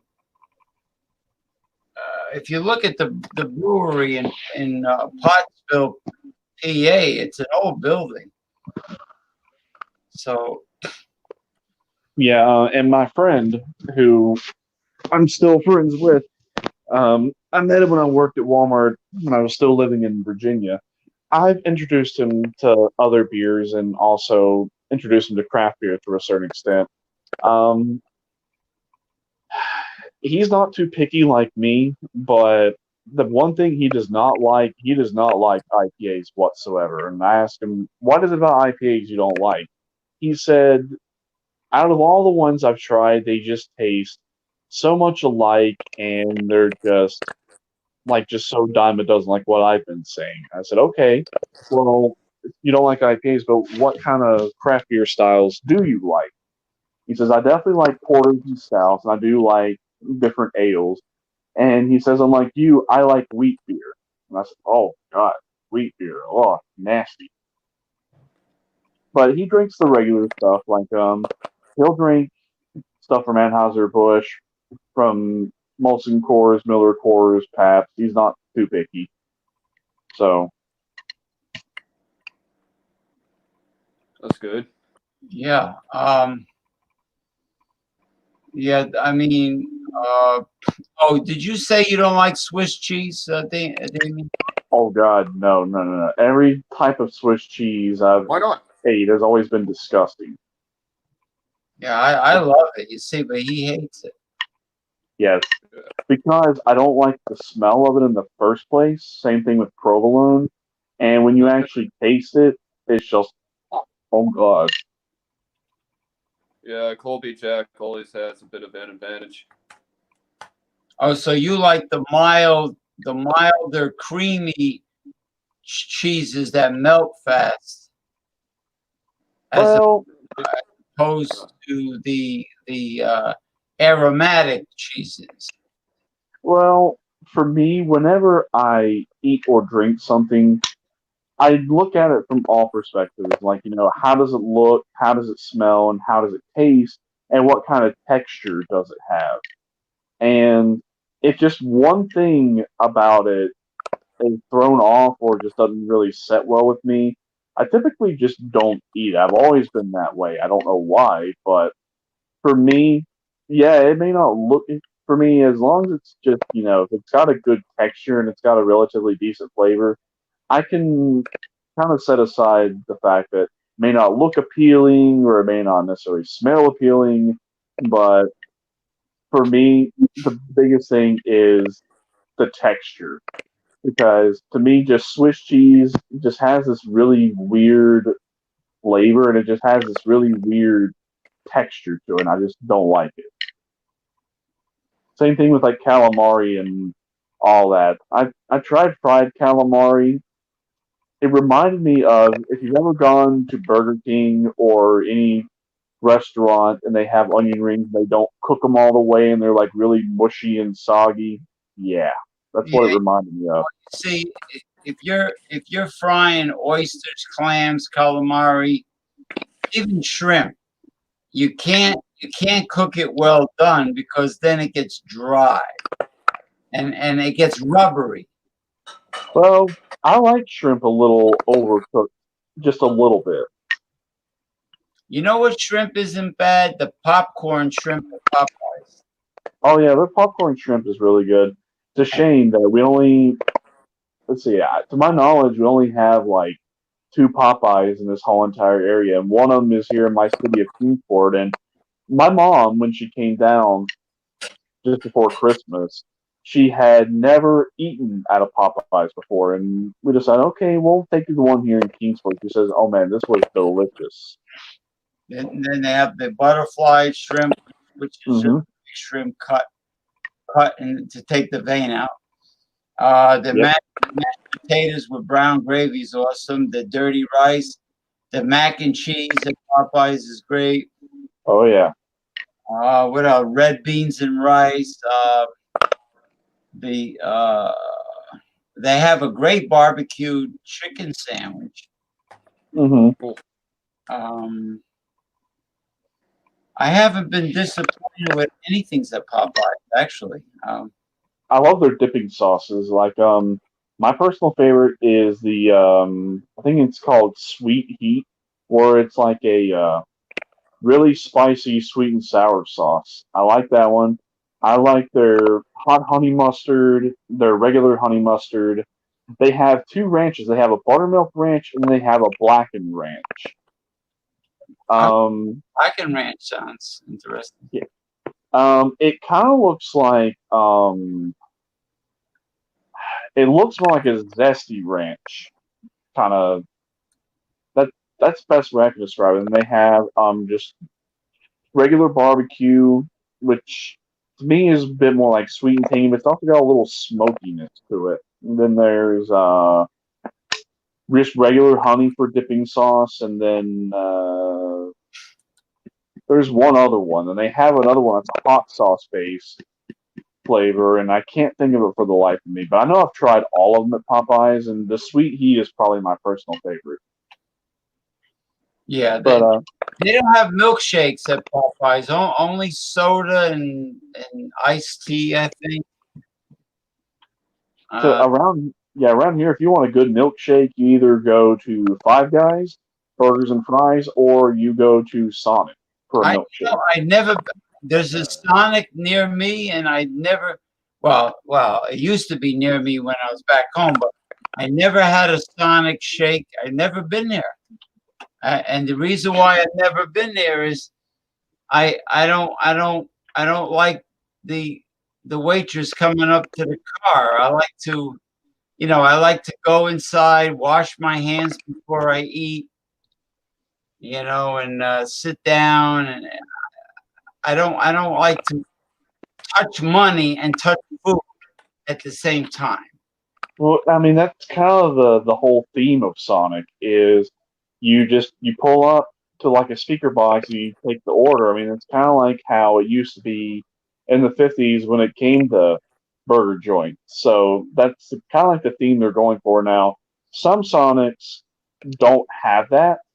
Some Sonics you can actually pull up like a drive-through, and while you're waiting on your food, you can go to the bathroom, wash your hands, and all that. But Sonic is definitely excellent. If you've never had it, it is definitely worth trying. Their Yeah. burgers are great, their fries are great, their tots are great, their onion rings are great, and their shakes are definitely amazing. Like, there's so many flavor combinations you can get for just a milkshake alone at Sonic. Wow. Hey, this looks like an interesting video for the food group. How to make Korean fried chicken in 15 minutes. Korean fried chicken. And the photo is the beer next to it, and the photo looks really good. Oh yeah. Well, speaking of fried chicken, did you know that the actual KFC's 11 herbs and spices is no longer a secret? It's actually out there on the internet for real. Really? Yeah, and it happened a few years ago. And I used the recipe that I found online that was claiming to be the Colonel's original 11 herbs and spices. And the only thing I could notice difference was mine with my deep fryer. It gave it like more of a brown as compared to like a golden brown color, and it made it more crispy and crunchy. But flavor wise, it was the exact same. I could tell no difference. But how did it get on the internet? So a few years ago, I want to say probably like back in 2015, 2016, one of the nephews of the colonel's second wife inherited some property after she had passed away. And he was going through some of the stuff that she had inherited through the divorce of Colonel Sanders. And he had found an old cookbook. And he also found some handwritten notes in said cookbook.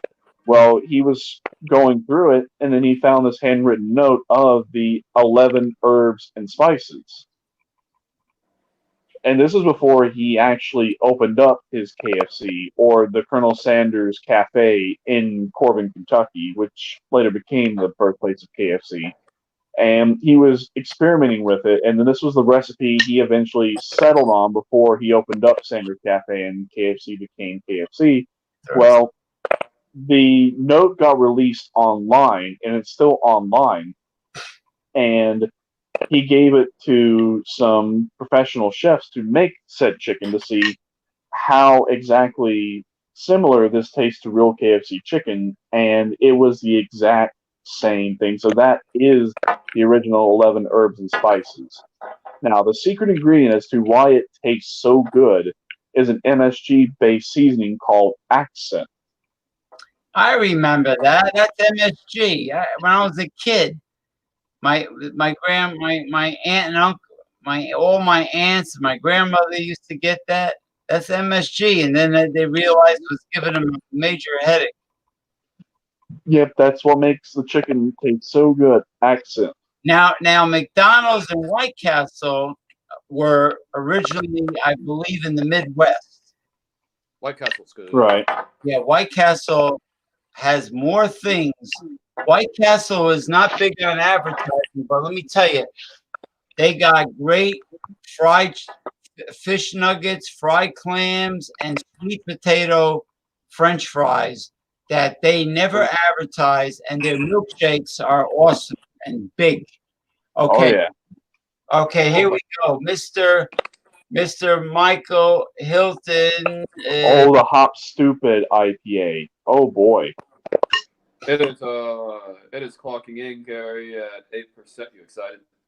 It's clocking in at 8% with 102 IBUs. So It doesn't taste that bitter, to be honest.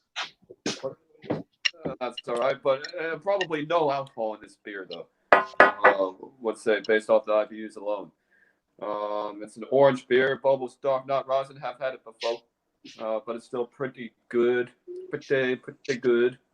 One finger whitehead. Filtered. No real light in there. No particles, no light. So let's say it's filtered. That's all right. Damn you, filtered beers, but good glazing on the glass. Also Trader Joe's. They chilled the shit out of this motherfucker prior to serving, so prior to selling it to me, so that's good. You guys definitely need Trader Joe's to have beer in your area because nothing's better than eating good food and then having a beer after. It's like it's totally vindicated. Not that you guys don't have, but bubbles, dark night rosin. You see him. The peppy aroma. That is the peachiest, most floral aroma ever, Gary. It's not for everybody. I used to not like it as much, but it's grown on me.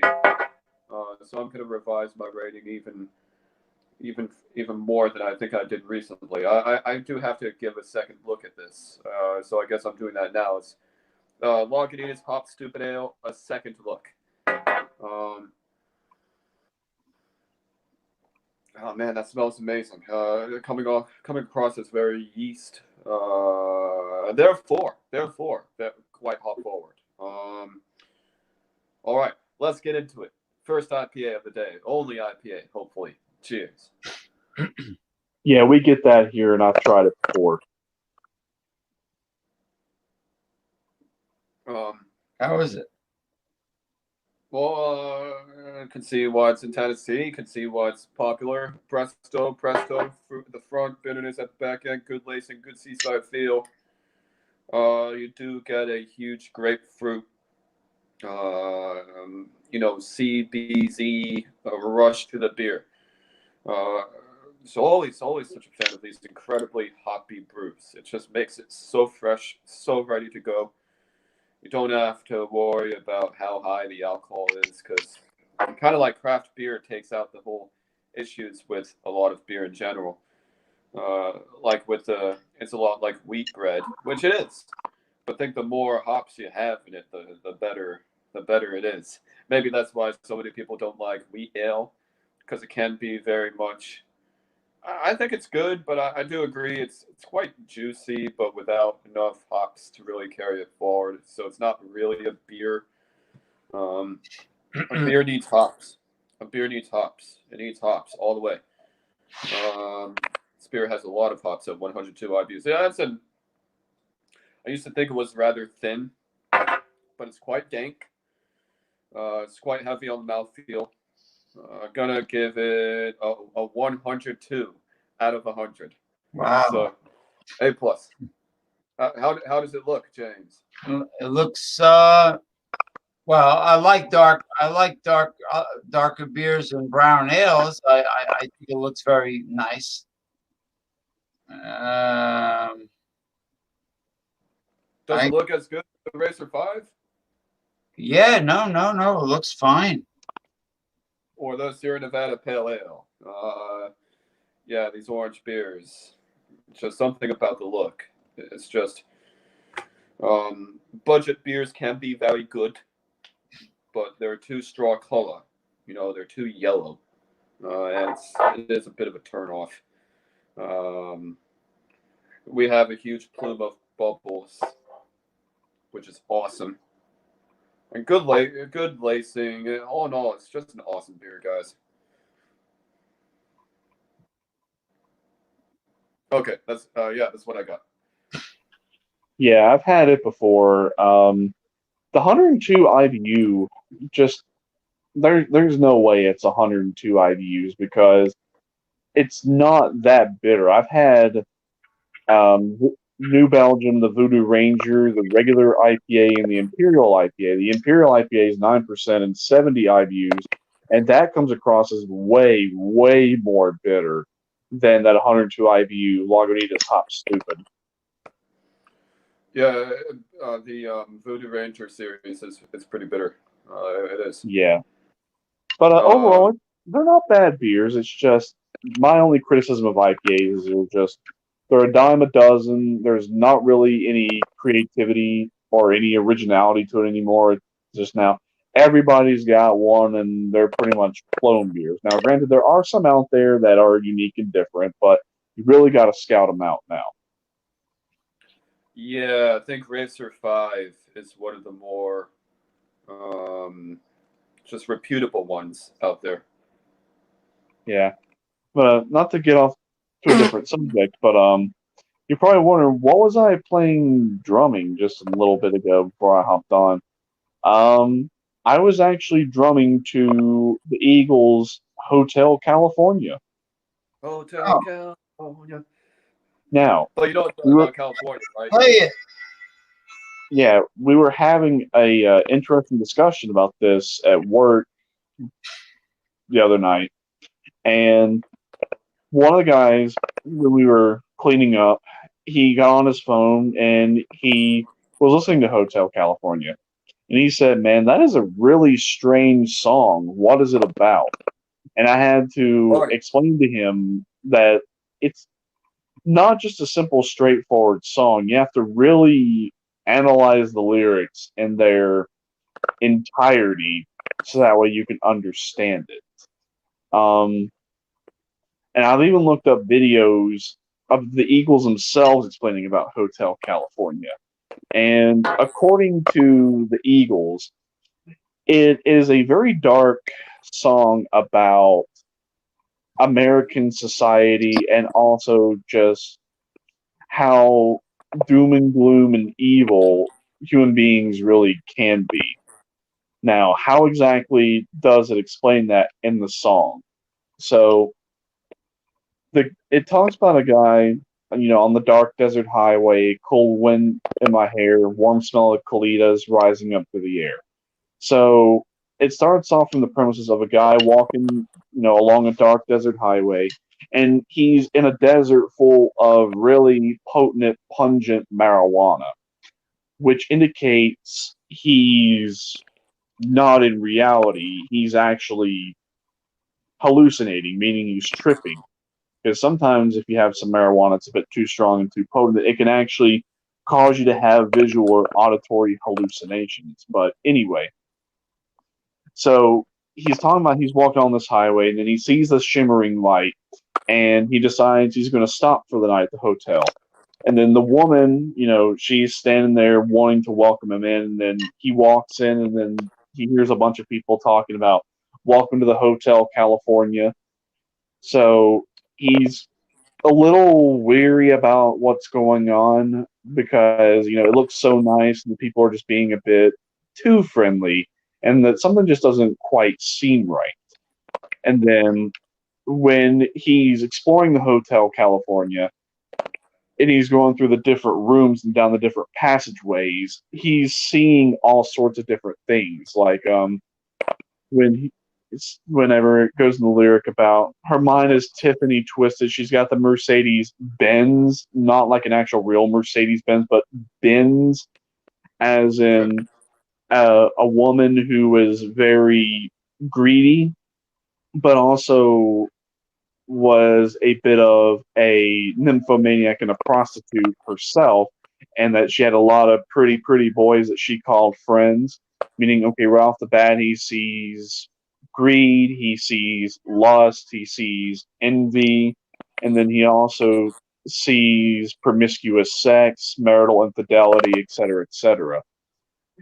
And then when he's talking about how they dance in the courtyard, sweet summer sweat, some dance to remember, some dance to forget, meaning, you know, there's a lot of mixed bags and emotions as to why people are doing what it is they're doing in this passageway over Tiffany Twisted in the Mercedes Benz.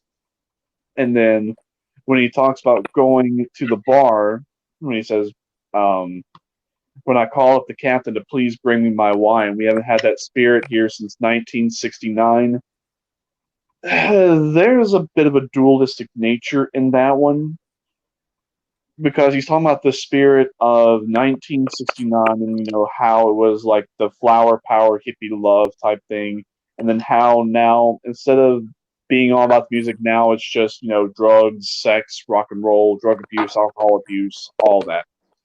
So when he's seeing all this, and then he's really just kind of wondering, okay, I knew this place was a little strange and something was a bit too good to be true. Then he realizes his suspicion was correct. Then when they say one more time, when they can hear the voices down the corridor waking you up in the middle of the night, just say, "Welcome to Hotel California." And that what it's such a nice surprise and to bring your alibis. Then the mirrors on the ceiling, pink champagne on ice. We're all just prisoners here of our own device, meaning that it's speaking to you in a metaphor and an allegory that Hotel California is a representation and a place of all of that. Yeah, I And I then, always thought it was about the music and its deep secrets. That's what I thought. yeah, that's definitely part of it, and I'll get to it here in just a second. And then when they talk about going into the master's chambers where they gather for the feast, they stab it with their steely knives, but they just can't kill the beast. Meaning all the people in Hotel California are now gathering to feast on their particular vices, like greed, envy, lust, infidelity, promiscuous sex, drug abuse, alcohol abuse, as well as unchecked hedonism or pleasure seeking in a variety of different ways. That when they try to stab it with the steely knives, they just can't kill the beast, meaning they're going to overindulge and overindulge and overindulge, meaning why they're prisoners of their own device, and that they're never going to be able to satisfy their wants and their desires. and then it kind of snaps him back too. And then he says, how does it go? Last thing he remembers, he was running for the door. He had to find the passage back to the place he once was before. Then he runs into the Nightman on his way out, and the Nightman says, "Relax. We are just programmed to receive. You can check out anytime you like, but you can never leave." Meaning, what you see is nothing more than just an illusion, and that this was kind of a spiritual awakening, that he was going down a path he shouldn't be going down, but he still had a chance to change his ways, because if he didn't, he would actually end up here in Hotel California, and he could check out anytime he wanted, but he could never leave, meaning, yeah, you can change your ways, but there will always be a part of you here in Hotel California. And then it goes into the epic guitar dual solos in the end, and it's a masterpiece. It's an excellent song, but the drum beat itself is very complex. It has like a classic rock as well as a little bit of a Latin music as well as a little bit of a reggae beat to it. It's a little obscure, and you have to get the rhythm just right, because if you don't, it just doesn't sound right. Right. Yeah, when you said Latin beat, I thought of right away. I thought of "Oi Como Va," Black Magic Woman. Oh yeah, like from Santana.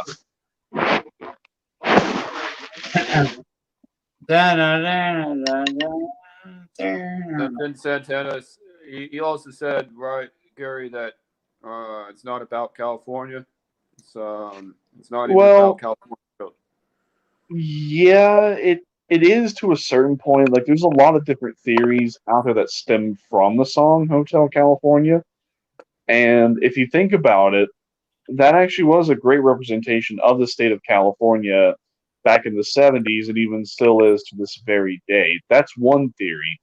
Now, the other theory is where the guy was driving under the influence, and he fell asleep behind the wheel and died in a crash, and that he woke up in hell, and hell was Hotel California. There's that theory. What are some other theories out there? There are some other theories, like one that I just proposed, but really the song itself is up to so much interpretation that you can break down the lyrics any way you want and make it into just about anything you want. There's not really a right or a wrong answer, but the Eagles themselves say that it's about all the darkness of American society and also human interest and human nature, according to them. And there are some jabs they take about the music industry, but then yet they take those in just about every single album that they get a hold of, and every single one that they write. So,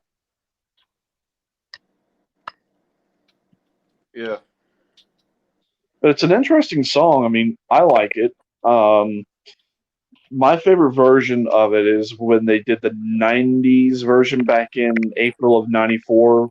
They call it the unplugged version, which a lot of bands did unplugged covers of their songs in the 90s, to where instead of using regular electric guitars and all that, they use acoustic guitars and they use other drums, and it takes a more like a softer, more melodic acoustic sound, and it sounds really good. So how you making out with your new drum set after this time? Oh, I'm definitely liking it. I'm going to expand on it and add more pieces to it. So right now I've got a hi-hat, a ride cymbal, and a crash cymbal, and then I've got 2 rat toms and 1 floor tom, and then a kick drum on it. But I'm gonna add more onto it. So I'm gonna add, I don't know how many more cymbals onto it.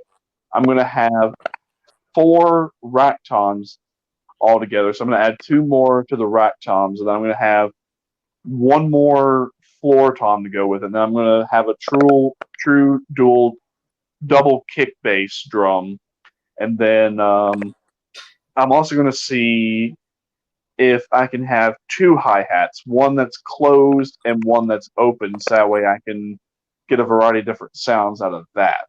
Now, in terms of cymbals, that I don't know how many I'm going to add, but we'll see. I'd say probably by the time this is all done, I'm going to expand it maybe another 10, 15 pieces. I'm just going to have to figure out how can I take this apart, put a longer metal frame onto it, and still make it to be able to fit in that corner of the room.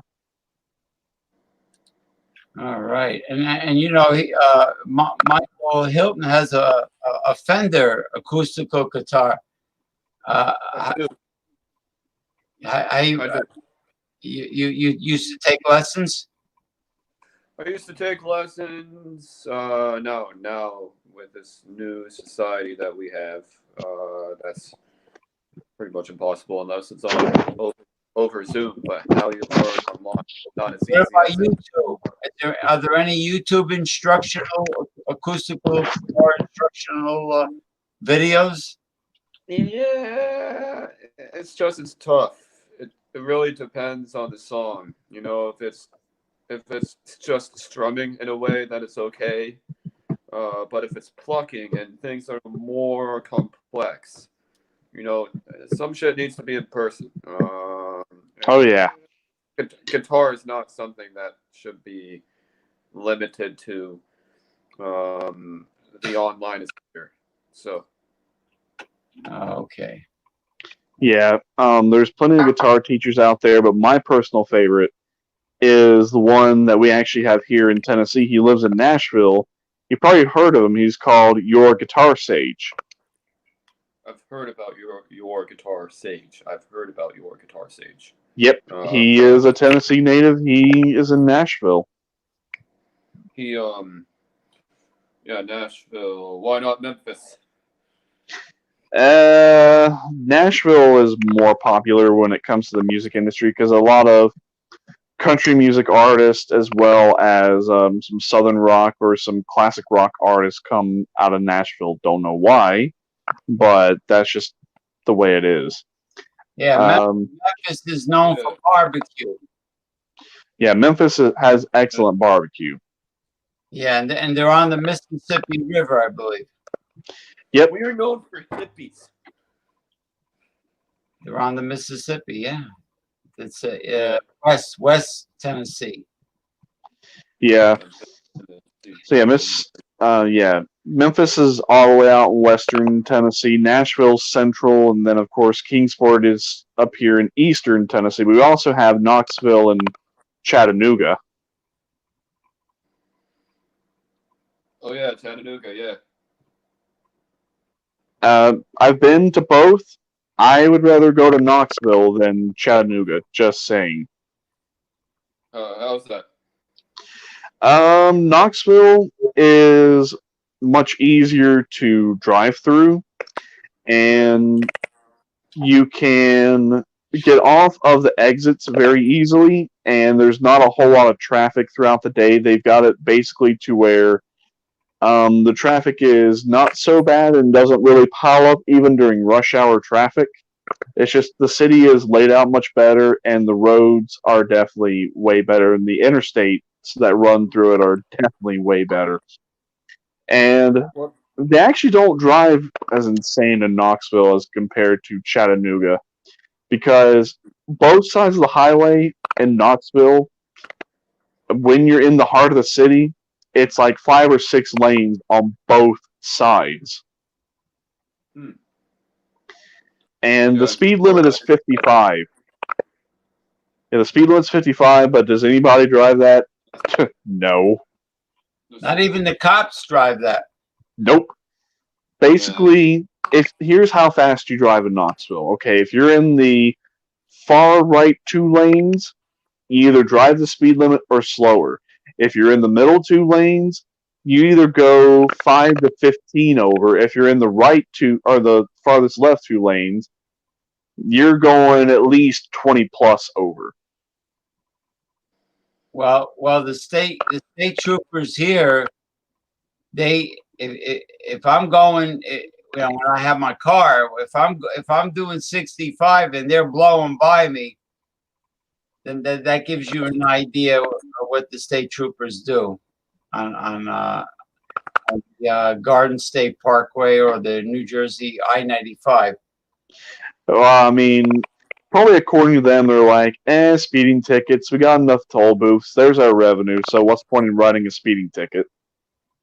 Yeah, what they did was they closed some of the toll plazas and they just increased the tolls on the ones they had left.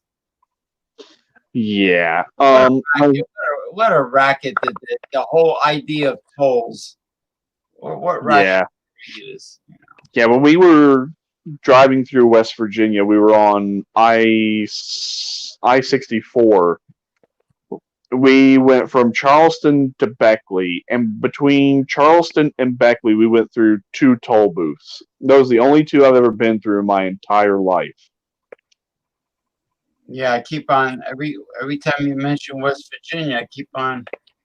I know there's probably there's a lot of nice people there that know how to live off the land and everything, because I've seen Andrew Zimmer from the food guy over there, and invited him to a big shindig that they had where it was all wild game and they were very nice people.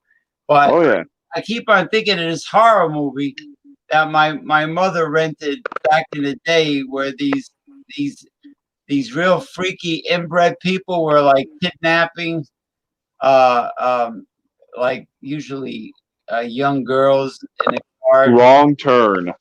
Oh, is that what that was? Wrong Turn? Yeah, Wrong Turn. Like, and like this.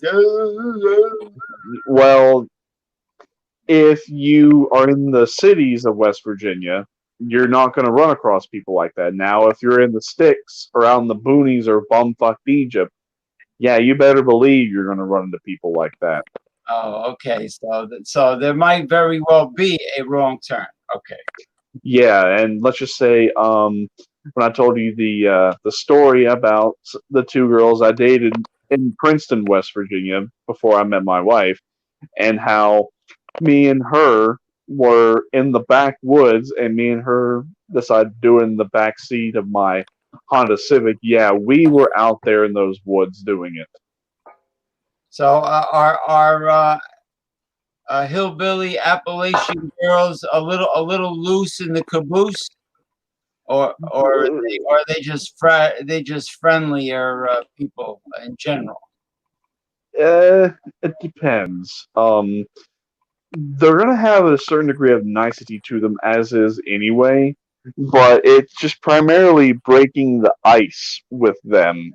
And then once you can kind of break the ice with them, then you're gonna be okay.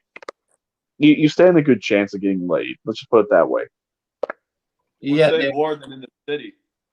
I noticed when I was in Cancun, and I was with my this particular girlfriend at the time, that all these girls with different accents, they were all fascinated with my accent, and they're like talking to me right in front of her, flirting, asking me to dance, even on the bus. They're like, I says, well, why are you so infatuated with the way I talk? Oh, because we know where you're from and you sound so different. The guys don't talk like you by us. I go, so if I was from Europe and I had a British accent, I guess you would be, drooling or so. If I talk like Arnold Schwarzenegger or something, I mean, you can't talk like Joe Jitsu, the buttons. Remember, you can't. Oh, so Mr. Tracy. You can't talk like that, But there are certain accents that women find exotic. Oh yeah. Like Ricardo Montalban when he used to talk about the rich Corinthian leather on the Chrysler Cordoba. I remember as a kid, I remember that commercial. Yeah. Corinthian leather. Another thing about Appalachian women is don't be surprised if a date with them is going out in the woods or going out in nature somewhere and either just having a picnic or having a camp out or maybe doing some off-roading like on a four-wheeler or a 4x4 or going to the shooting range. Yeah, because that's their life. Their life is communing Right. with nature, the flora, the fauna, you Hmm. know, the birds, the bees, the flowers and the trees. That's Yeah. where they live. You know, they hunting is a big part of their life, and and knowing knowing the way around the mountains. Uh, I mean, you have to know your way around. Yeah, and don't be surprised if you are dating a woman from here in the Appalachian Mountains or just in this part of the country in general, is if she's got a concealed carry permit and she's got guns herself. Don't be surprised. She probably has a heater in her car and maybe in her purse. Yeah, don't Most be surprised. likely. So in other words, wait for her to make the first move. Don't bust a move on her. Well, I mean, they're not going to shoot you just because you're trying to make a move on them. But I'm just saying, since you're from up north and Mike is out there in California, that would be a bit of a cultural shock and a bit of a cultural difference. Yeah, well, you could tell if you could tell if there's chemistry between any man and a woman. I mean, you're not going to just grab a female and try to, start kissing her on her neck. I mean, like Dracula. There's got to be a chemistry going between the two. So, you sort of know if the girl is into you or not. Right. You know what I mean? What if people You're not need to kiss? grab. Probably do kissing. What's that, Michael? Girls, girls, girls. Ba, ba, ba, ba, ba, ba.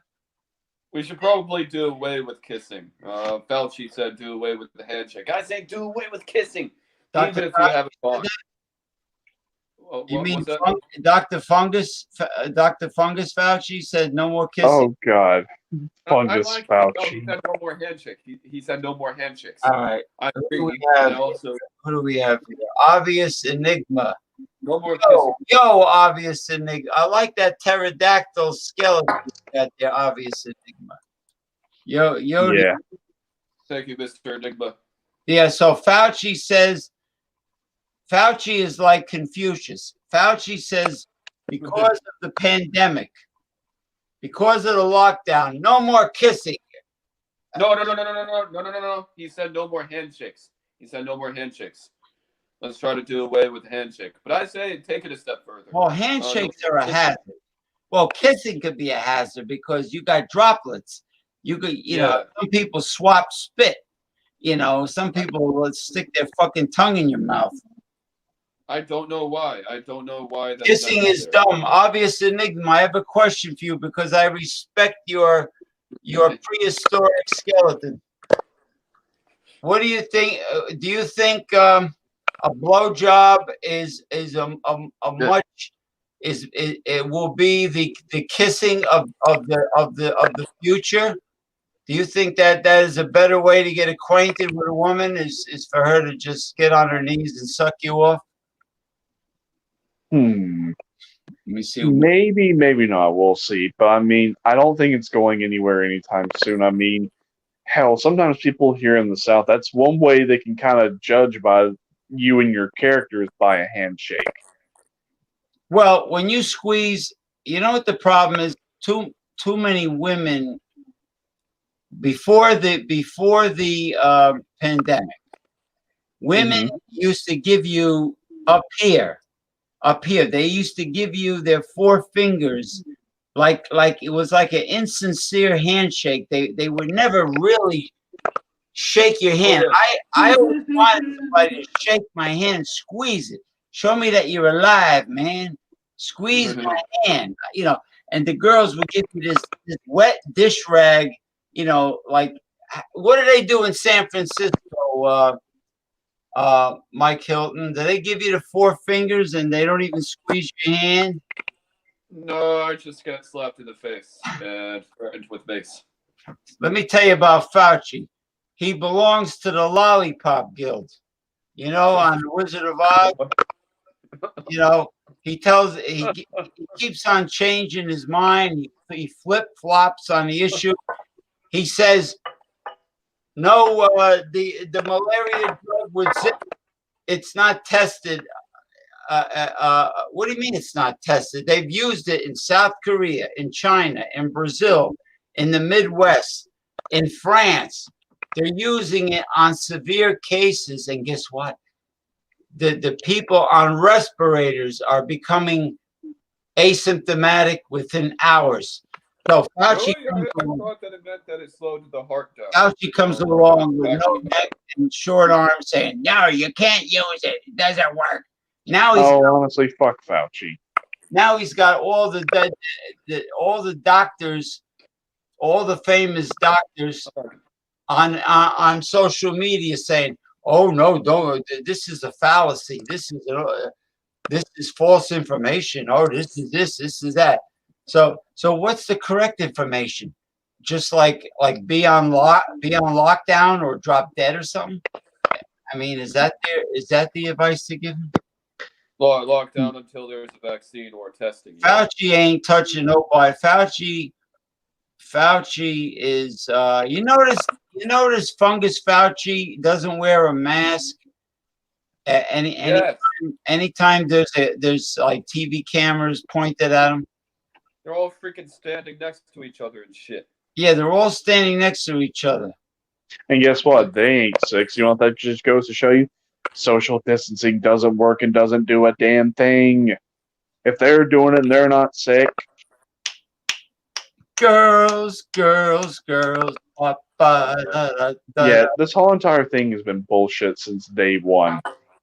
And now the fact that, they've been caught lying and they've screwed the pooch, the cat's out of the bag, and now it's just turning into a shit show and the three-headed circus freaks. And it's just, oh dear God. At this point, they've told so many lies and they can't even keep their own story straight. They're just thinking at this point, oh, Americans are just going to buy the bullshit hook, line, and sinker without even thinking about it. Well, I mean, yeah, they did for a point and for a certain amount of time, but not no more. Yeah, they're not doing that no more. And even people here in my area are like, oh, for God's sake. Because now I'm just waiting for when, May 1st, when we start reopening and people just start coming out of the woodwork like a bunch of twat waffles. And I see a fight breaking out here in Tennessee. I see it happening for one reason. Because people are going to be like, oh, it's too early to reopen. No, it's too early to do this. We're going to cause coronavirus outbreaks again. And some people are just going to be like, oh, for God's sake, just shut the fuck up with your stupid bullshit. And let's just pick up our lives and go back to the way things were to a point. Let's have normalcy in our life. You want to be afraid of this? Fine. Cower in fear in your own home. But you're not going to take my ability to take threats head on and face the fears and want to go ahead and get back to work and provide for my family. Because let's face it, we can't afford to be locked down and quarantined any longer. Like, even just the stimulus package at $2 trillion and all these small business loans, and now then what they pass, like another $484 billion in relief. We can't sustain that. I'm sorry. The economy is just not going to be able to really handle this. In fact, our economy is not even really designed to shut down. No economy is designed to shut down. Even to this point, where like over 20 million people are out of work. I mean, granted, that's 10% of the U.S. population, but still, we keep this on, all jobs are going to be gone if we keep this up. Now, what is the obvious enigma trying to say here? I'm trying to decipher this. Don't snitch on all those liars. You might blow up the spot for low-level liars. Low level. Oh, I get what he's saying. So he's saying don't snitch on all those liars. You might blow up the spot for low level liars. Don't cock block, bro. All right. So I think essentially what he's saying is, you know, by me saying that they're just all a bunch of liars and bullshitters, and that now they got caught and they screwed the pooch and the cat's out of the bag, and then now it's going to turn into the biggest scumbag of the year award and who can self persevere more than the other because now they realize their ass is in a sling. They completely overreacted. They completely caused fear and hysteria. They trampled on our constitutional rights and freedom unnecessarily. And now they realize they done did fucked up, and now at this point they're just trying to cover their ass and save their own ass and save grace the best they can. But I hate to say it, at this point, there is no way that is going to happen. Even if they were to say tomorrow that they're going to do this or do that, or they enact something tomorrow, this is not going away easily. This is not going away quietly. It's just not going to happen. Not on this one. They really done did fucked up big time on this one. Yeah, yeah, yeah. Obviously, Nick, we can afford to pretend we are on lockdown, but still go out regularly, keep the dream alive. Well, not if the law enforcement are watching everybody, or National Guard, or Well, I mean, the U.S. government, as well as law enforcement, military personnel, as I told you, based on the Constitution, um, according to Article 1, Section 9, where it actually governs suspending constitutional rights and going into martial law and this and that, that it says that the writ to habeas corpus shall not be suspended unless rebellion, invasion, or public safety may, cancels on the word may require it, meaning that they can't 100% just say you have no rights, you have no freedoms, you have to maintain quarantine, you have to maintain lockdown. And in fact, now the Attorney General of the U.S., which I find very ironic considering, not too long ago, he was talking about suspending the Constitution and suspending constitutional rights and freedoms. And now he's coming out of the woodwork and saying that, some of these stay at home orders and shutting down businesses and all this is bordering on house arrest and bordering on martial law, which is actually violating the Constitution. So now I think at this point they've realized they've really gone too far and really pushed things constitutionally, and that there's going to be a severe snapback. But here in Tennessee, the governor signed executive orders, and yeah, it may have given him X amount of powers, but everything in terms of making people stay home and quarantining and lockdown, citizens, law enforcement, and also military personnel are under zero obligation to adhere to an executive order. The only way that it has any merit is if both sessions of the House and the Senate come together, have a vote, and the governor signs it into law. The real legislative due process. That's the only way something like that has any merit.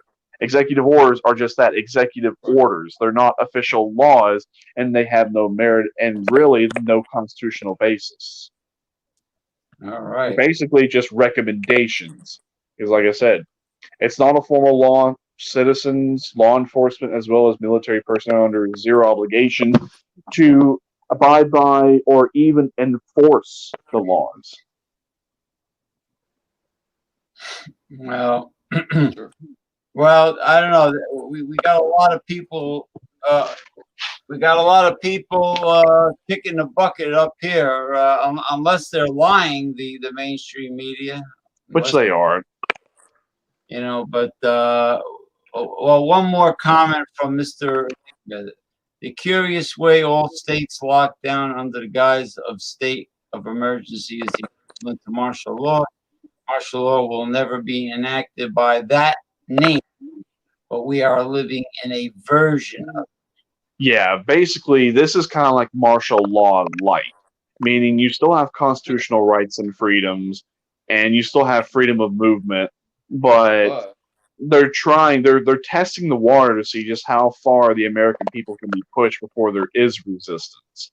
Well, yeah, they gave up a little bit of freedom and rights for a little sense of security for a little amount of time, but they quickly realized, this is not really for our public safety and our public well-being, and that there's something more dark and sinister going on here. Now that's why people are rising up and there's protests fighting back, because now I think they realize martial law, even if they try to do it legislatively or for the greater good or for the public good, it ain't just gonna happen at the snap of a finger. It's not gonna happen even in the most lightest form to the way they want it. They might get it maybe a couple weeks, maybe a month or two tops before people start going stir crazy, and then they want their rights and their freedoms back and they start fighting back. Yeah. oh no, yeah, they're already stir crazy. Michigan, Wisconsin, Minnesota, Florida, Georgia, Now, Alabama. now, in the case of the mayor of Las Vegas, what she needs to do is remove some of the slot machines from every casino and remove some of the gaming chairs to make sure that all the gamblers are at least 1 meter apart. Then, if they want to reopen the casinos, they can do that. It seems it's not really about the gambling; it's just about wanting to be around other people. Yeah, Yeah, you can't have a yeah, unless Nevada, which happens to be mostly desert and mountains up by Reno, like Tahoe, It's not California, sorry. yeah, yeah, it's not densely populated. Um, I could see Nevada being one of the many states totally reopening. I could see that happening. Wyoming, Utah, states like that, the Dakotas, Montana, Idaho. Montana's opening bars soon. Well, yeah. Well, look at those states. They're not densely populated. They're very rural. There's lots of wilderness and wildlife, and Tennessee is pretty big. yeah. Tennessee, we're starting reopening May 1st now. Um, 89 out of our 95 counties are going to go along with Governor Lee's plan, but 6 counties out of the state of Tennessee, and unfortunately, Sullivan County, my county, is one of those counties that our health department is not run by the state of Tennessee. It's actually governed on the municipal level. So, which means we don't have to adhere to the governor's orders. In fact, we can be more lenient or more strict in our reopening than what the governor's saying. Now, here's what Governor Lee has proposed and how he says he's going to do this. So, May 1st, the quarantine and the lockdown is going to officially end completely. So, he's not going to extend any stay at home or safer at home orders anymore. So, Fire. starting, let's see, the first is next Friday. So restaurants are going to be able to start opening that following Monday, and other retail non-essential businesses are going to be allowed to start opening that following Wednesday. But they've said that the restaurants are going to be able to have sit-down seating, but only at 50% capacity, and that the tables are going to be 6 feet apart from each other. And once an occupant or all the occupants leave after X amount of time, the dining area of the restaurants, the tables, the floors, all of that, they're going to be deeply cleaned and sanitized so the next people can come in and sit down. kind of like what they did out in California before they decided to shut everything down completely. So they're going to do that. Retail stores, they're going to allow 50% occupancy, and then they say they're going to strictly start doing the social distancing now. Other non-essential businesses can reopen if they so choose. They're not being forced to. If they want to, they can. Businesses and other employers are going to start reopening slowly, and they're going to allow X amount of people to work on site and X amount of people to start working from home still. Now, all depending upon how things go, Billy and all the other counties in Tennessee are hoping by July 1st, everything is back to normal. That's the plan. Right. July 1st. Yeah. So what they're saying is the 80% plus of the population that recover after a few weeks and they start testing negative and the virus dies, the curve comes down, and boom, and certain areas in certain states in the U.S. can reopen. Now, what Obvious Enigma was saying about Las Vegas, let's say that happens in Las Vegas.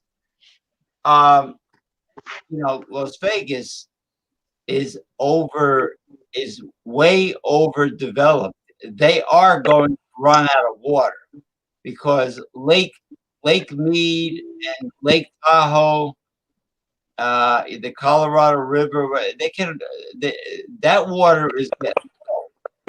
And Vegas, it was originally the Mojave Desert. When they built the Flamingo, when Bugsy Siegel was around, they built the Flamingo. They were taking a risk doing this. Oh yeah. And what got Bugsy in trouble, he kept on asking for more money. And then him and his girlfriend were stealing. But that was that movie with Warren Beatty. But the thing is that it was a desert. It was nothing there. They had to pump the water for miles in order to have these fountains and in-ground pools and irrigation with the palm trees and everything. So aside from the pandemic, let's say Nevada is perfectly fine and it reopens. I hear that it might be able to reopen this June. This is what a famous magician told my buddy who he grew up with. The guy performs all over the world. He says Vegas is supposed to reopen in June. Okay. A lot of those people after the crazy shooter, after the shooting, a lot of those casino workers got laid off. Do you know how many foreclosed houses are boarded up right now? Beautiful homes with lots of bedrooms, in-ground pool, beautiful homes in the residential area, foreclosed and being sold at a discount. I can imagine. We're talking about a friend of mine who's Paul Mantia.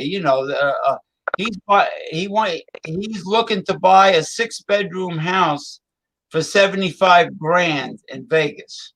Ooh, now that is a steal.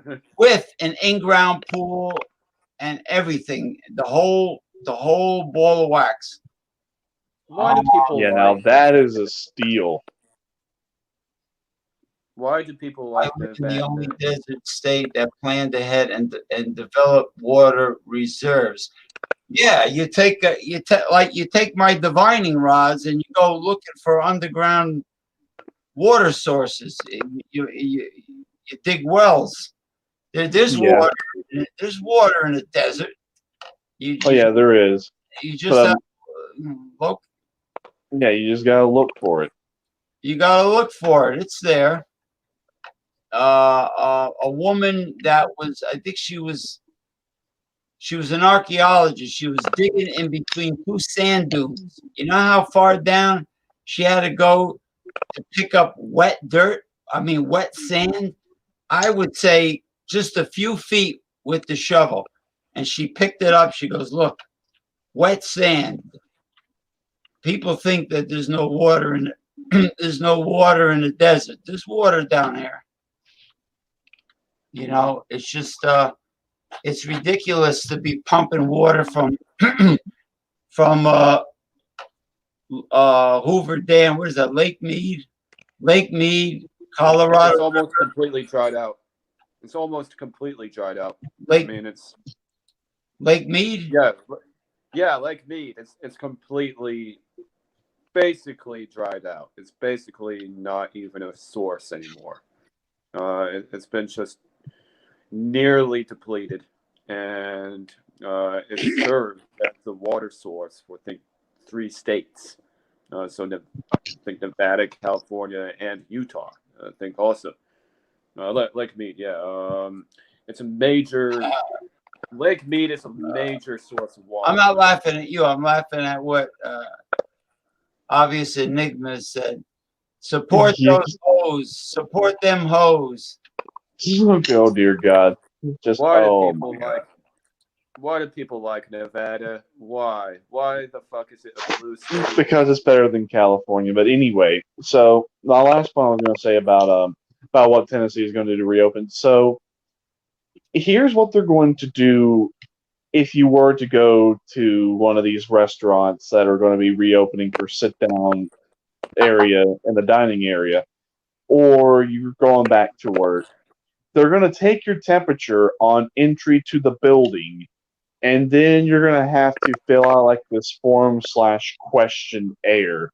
And if they don't like the response or the answers that you give, then they're going to send you home. And I'm just thinking, okay, I understand you people are so like on edge about everything, but hell, even you all don't do this with the flu or anything else, and that has been way worse than this scandemic virus has been or probably ever will be. Now we're just completely going down the rabbit hole way too far. I mean, if you get sick or any of that, and if you're running a fever and you feel like you're getting sick, go home, stay home. When you're well, come back. I mean, it's just that simple. We don't have to be doing all of this and being a nanny state. I'm sorry. It's So just not necessary. so taking your temperature is the very first thing that they do. That they're Yeah. Michael, this is for you. It's a California question. I know that we're trying to a desalination program was taking place in Southern California. I know that. I mean, why would the hippies block it? I mean, you have the entire Pacific Ocean there. Well, because of what's going on in Lake Mead, would say it's running out of water, and we're almost always running out of water now. Well, But a big proviso. Wait, hold on, guys. A big proviso of the water issue is that desalination is motherfucking expensive. Do you realize how expensive it is?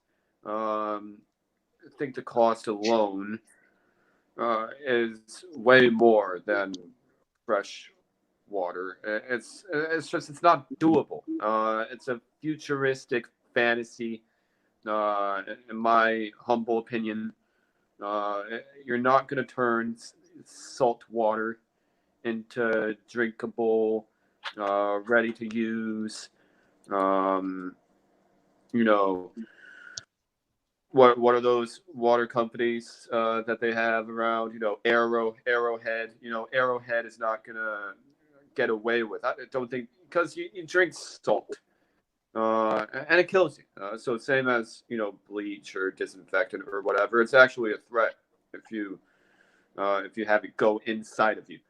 What I was saying, I wasn't proposing that idea. I was wondering about why it wouldn't work, but that's another thing. The water issue in California, it's the same as, say, Yemen, places that are third world. I'm very lucky in Larkspur, California, because I have an immediate access. But I don't just have an immediate access. I have water that's not tainted, that doesn't have weird orange shit, kind of like up in Michigan. So yeah, water is going to be the next world conflict. It's going to be the next conflict the world over. Yeah, And I I mean, don't see how we will desalinate shit.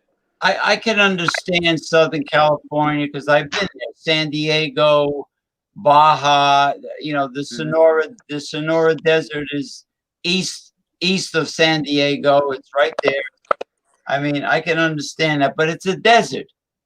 It's been there for probably hundreds of thousands of years. I mean, it is what it is. It doesn't rain often in that region.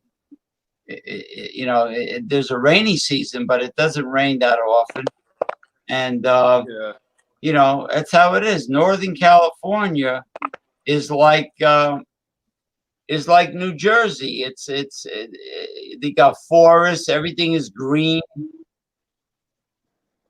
You have lots of water sources everywhere. Oh yeah, Northern California. Basically, as long as you're not in the cities, the big cities, or you're out in the rural areas of California, it is beautiful. I mean, don't get me wrong, which is why I would love to see New Cities need a lot of California work. finally take hold. Yeah, the cities need the nature is good, but the cities need a lot of work. Well, I mean, I like the idea of the proposing of regular California and the Commonwealth of California or New California, where basically the rural counties can govern themselves, and the big cities, they want their big Orwellian government and the big nanny state, and they want to have so much freedoms and rights trampled on. Well, fine. If that's what they want, then they can have those rights and those freedoms in the government they want. But those in California who do not want that, they don't want the big city problems, now they can have their own representation in government and can make their own decisions by their own government. And that, is completely fine. The Constitution says they can do so. Well, yeah, they can. In Africa, answering obvious enigma, in Africa, they've been the desalinization program in a very crude manner. They've been doing it since ancient times. I mean, but they don't do it in a high tech way. But look, German scientists invented solar towers. Forget about solar panels; they're obsolete. They have solar towers, which are space savers that you can have acres of them in Death Valley, in the Mojave Desert, in the Mojave Desert in Las Vegas. Just think of all the solar energy all the electricity that can be produced by these space-saving German solar towers. There's hydroelectric buoys that, as it bobs in the surf off the coast, as it bobs off the coast when the water gets choppy, produces electricity as the buoy bobs up and down. Believe me, the new Green Deal is very doable, but corruption is what killed Bernie Sanders and the new Green Deal. Corruption. Oh yeah. And tomorrow night, when we do the serious political show with the state-of-the-art tarot card reading and my copper divining rods, and after I tear the oligarch to shreds and the people that sabotage Bernie Sanders, it'll be tomorrow night starting at 10:30 p.m. Eastern Time. The Progressive Piranha for progressive discussions, hard-hitting truth. That's tomorrow. Oh yeah, and believe it or not, you're not going to believe this, but I have today off. Yeah, I'm off the next 4 days. I don't know how I managed to pull that off, but oh well. But San Diego, you know, I went there. I was dating somebody who's from there. She lived in Chula Vista. She was a Spanish woman, Mexican. She lived there. She was born in Mexicali. She grew up in Ensenada, and she lived in Chula Vista. I wanted to go hiking in the Sonoran Desert. She didn't want to do it. She wanted to drive to Cabo San Lucas, the whole length of Baja. It was 24 hours. The whole length is 2,000 miles. I wanted to go hiking in the Sonora Desert. Couldn't do it. I wanted to go to Ballast Craft Brewery. I wanted to go to Alpine Craft Brewery in San Diego. I wanted to go to the Belching Beaver, another craft brewery in San Diego. Okay, 3 of them. You know how many I went to? None. Because why? She wanted to go to the resorts of Cabo San Lucas. So I got just go somewhere because of a resort. You don't just go somewhere because of the hotel. I wanted to do nature stuff, Mike. I don't want to work. She just wanted to go to the fucking. She wanted to go on a tour, the Glass Bottom Boat, and you know, she wanted to do tourist stuff. I couldn't do nothing in San Diego. Well, I did go to one great Mexican. I did have great Mexican food in San Diego, but yeah, I dated her, but she was crazy. She's from down there. I love San Diego. There's no mosquitoes in San Diego. It's like dry heat, and it gets cool. Like by the Pacific Ocean, it gets really nice. Like around in the late afternoon, the breeze kicks up. Go to Hotel Del Mar in Chile. Hotel Del Mar. Corruption runs California. Yeah. Cali spreads and what happens in Cali spreads in the name of progressiveness. Yeah, but they got a wonderful progressive governor. How could it be? No, I get what he's saying. Okay, so as much as they want to appear progressive out there in California, that really it's just fueled by corruption and liberalism, and that California, in a lot of ways, is like a political testing ground for social and economic issues. Like they want to test something socially or economically, they test it out there in California just to see what the response is. That way, they can say, "Oh, well, you know, California did this, so maybe this could work for like the rest of the country." It could be a great idea, a medium, or just kind of an idea, or a terrible idea. So yeah, I get where he's coming from. In other words, the kind of progressiveness in California politics is like the neoliberals of the DNC. Yeah, I like basically. your ideas, Californians. Just don't be a freaking crazy person, you know. Chula Vista has a lot of great Mexican food. You know what great Mexican food I had? Waiting online in Tijuana to get back into San Diego. All the family-owned restaurants, they were all selling. They were coming up to the car. Would you like some enchiladas? Would you like some tacos? Would you like some burritos? Some flan pudding? How much they charge you after? No, it was cheap. It was, it was pesos. But by time first of all, I was an easy ticket to get back in because they saw my face and they go, James, welcome back to the United States. I was it.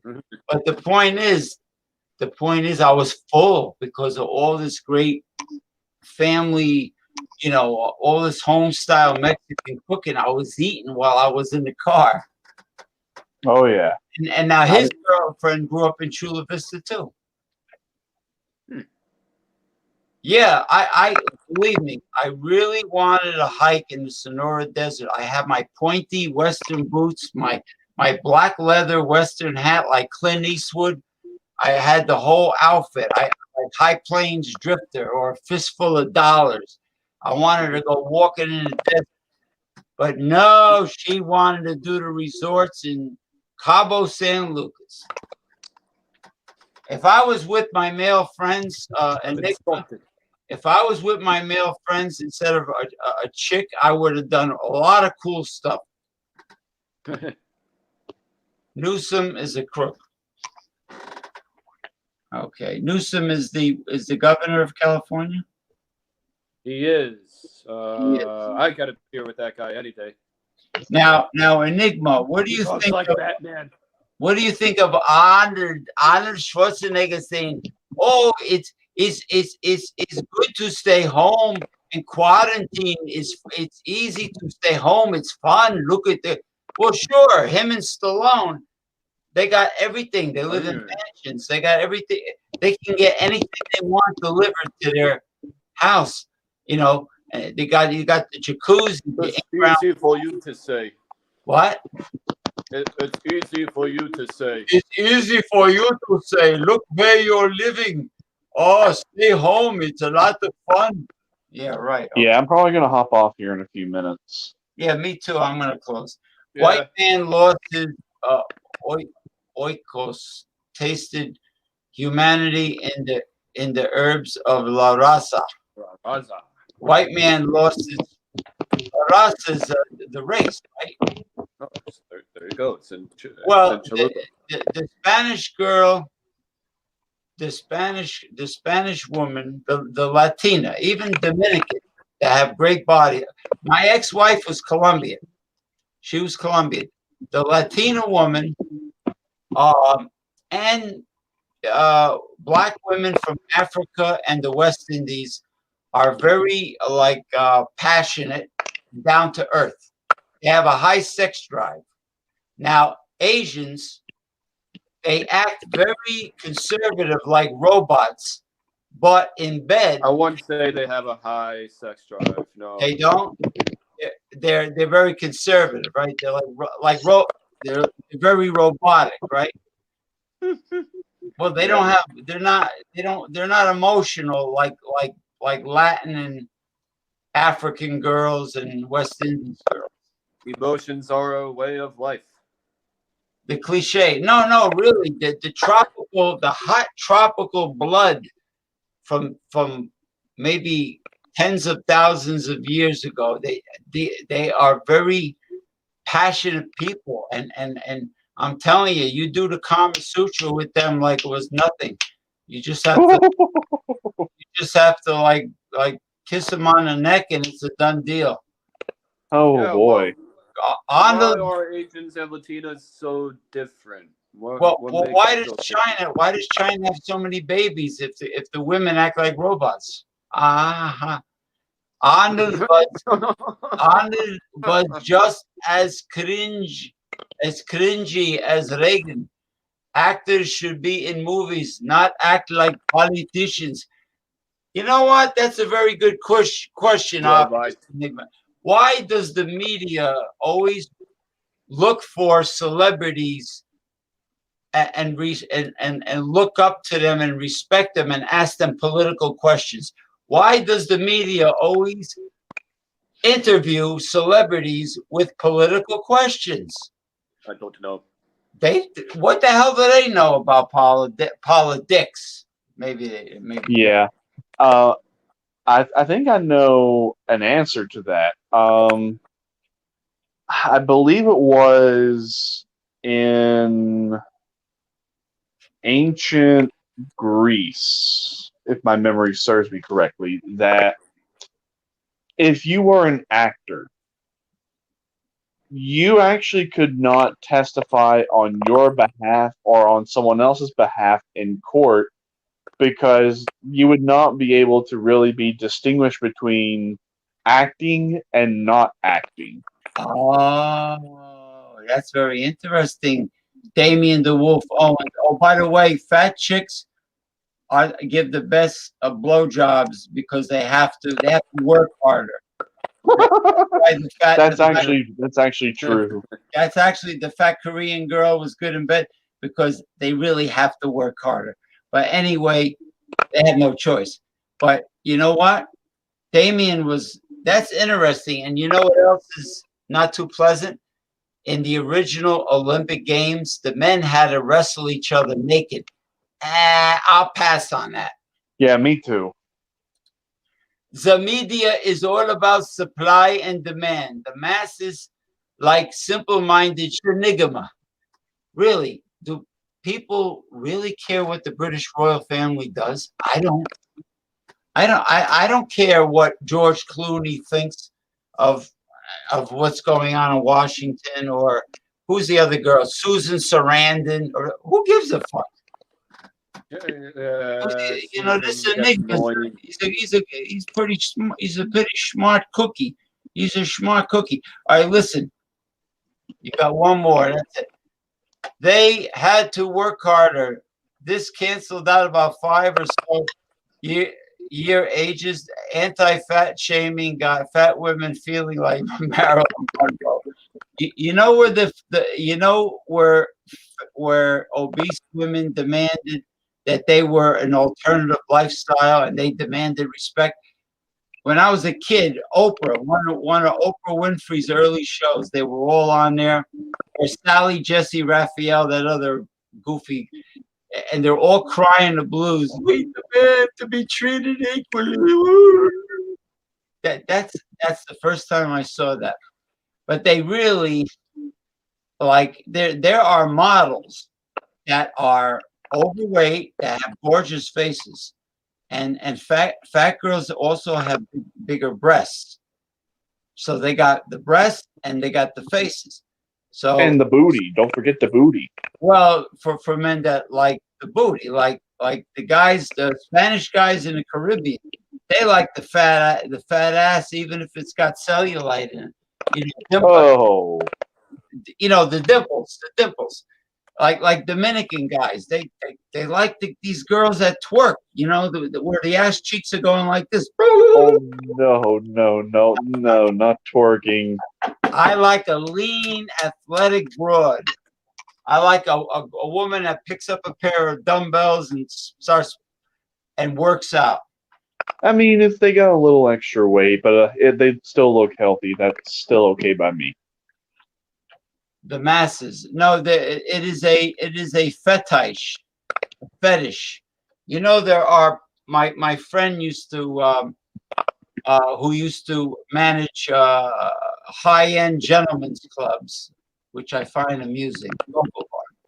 And they used to have a private fetish party once in a while. And there are many fetishes, my friend. There are many fetishes. And there are guys that they call fatty chasers. There are foot fetish dudes. There are spanking dudes that like to get spanked. My Asian fetish is gone.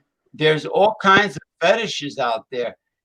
There are guys that like hairy armpit, hair under a woman's armpit. There are guys who are tranny chasers. They like trannies. And there are guys that like overweight women. It's not a question of the masses. These are fetishes, my friend. Don't have to sell me on fat women. They've been banging them for plus 20 years. Well, you know what? Whatever makes you happy. Okay, that's it. I'm hungry. I'm thirsty, and it's getting late here. Yeah, it is. In northeastern New Jersey. So it's been a pleasure, gentlemen. It has been. And I invited Eric Fraunfelter, but he read it, but he ignored me. Abafangul, as we say in Italian. Abafangul, like my show. Yeah. So anyway, tomorrow night is going to be serious business because we're gonna sink our piranha teeth into mysticism. After girls. No girls. after I sink my piranha teeth into Barack Obama and Bernie Sanders and Fungus Fauci. Fungus Fauci and the other guy, Tom Perez of the DNC. Because tomorrow is the progressive piranha. Now, that's it, brother. That's it. One more comment, and then I gotta go because I'm the ultimate and most rare fetish, tenderly. Well, I like tender ribeye steaks actually. Tenderly making love. Does it have to be tender? Making love to a female you connect with on a deep. Yeah. Oh yeah. Try to find that. Try to find somebody that's compatible, like you're saying, where you're not gonna like try to kill each other or there's no divorce or yeah. Don't get married. This is a red pill show, by the way. Be careful. Be careful with the legalities because that's the blue the woman will take you to the cleaners with her lawyer. blue pill. Blue pill. I subscribe. They'll be around again. Let's go back to the old normal. Nah. We were doing shows even before the pandemic. It doesn't have to be tender. Well, you know what I like that's tender? I like an aged black Angus ribeye steak. That's fucking tender. How do you like? That's the tender I like. I like marinated meat before they grill it. All right, Enigma. Michael Hilton. James, Gary. Tell Paris. Yep. I saw that video where she gave a blowjob and she's very talented. Paris Hilton. Girls. You know, tomorrow's a serious show, so don't get into the girls talk. Well, since you mentioned Paris, I might not get into that topic. No. I saw the video. My friend showed me of her giving some rock star head in a hotel room. For a dumbass broad, she knows what she's good. She's good. Yeah. Yeah. So anyway, the last name is Tainted. What's her last name? No, the surname Hilton is Tainted. Well, no, Hilton sounds like a nice name. What if your last name was Rumpelstiltskin, and then you had to sign that. So be happy that your name is Hilton, and this guy is Owens. That's another easy name to sign. Yep, and it's absolutely all right. That's it. Yes. Hi-yo. Hello, bye-bye. Tomorrow at 10:30, which is you're 3 hours earlier. What is that? 8:30 by you? 7:30. 7:30 Pacific time, right? Yep. 7:30 Pacific time.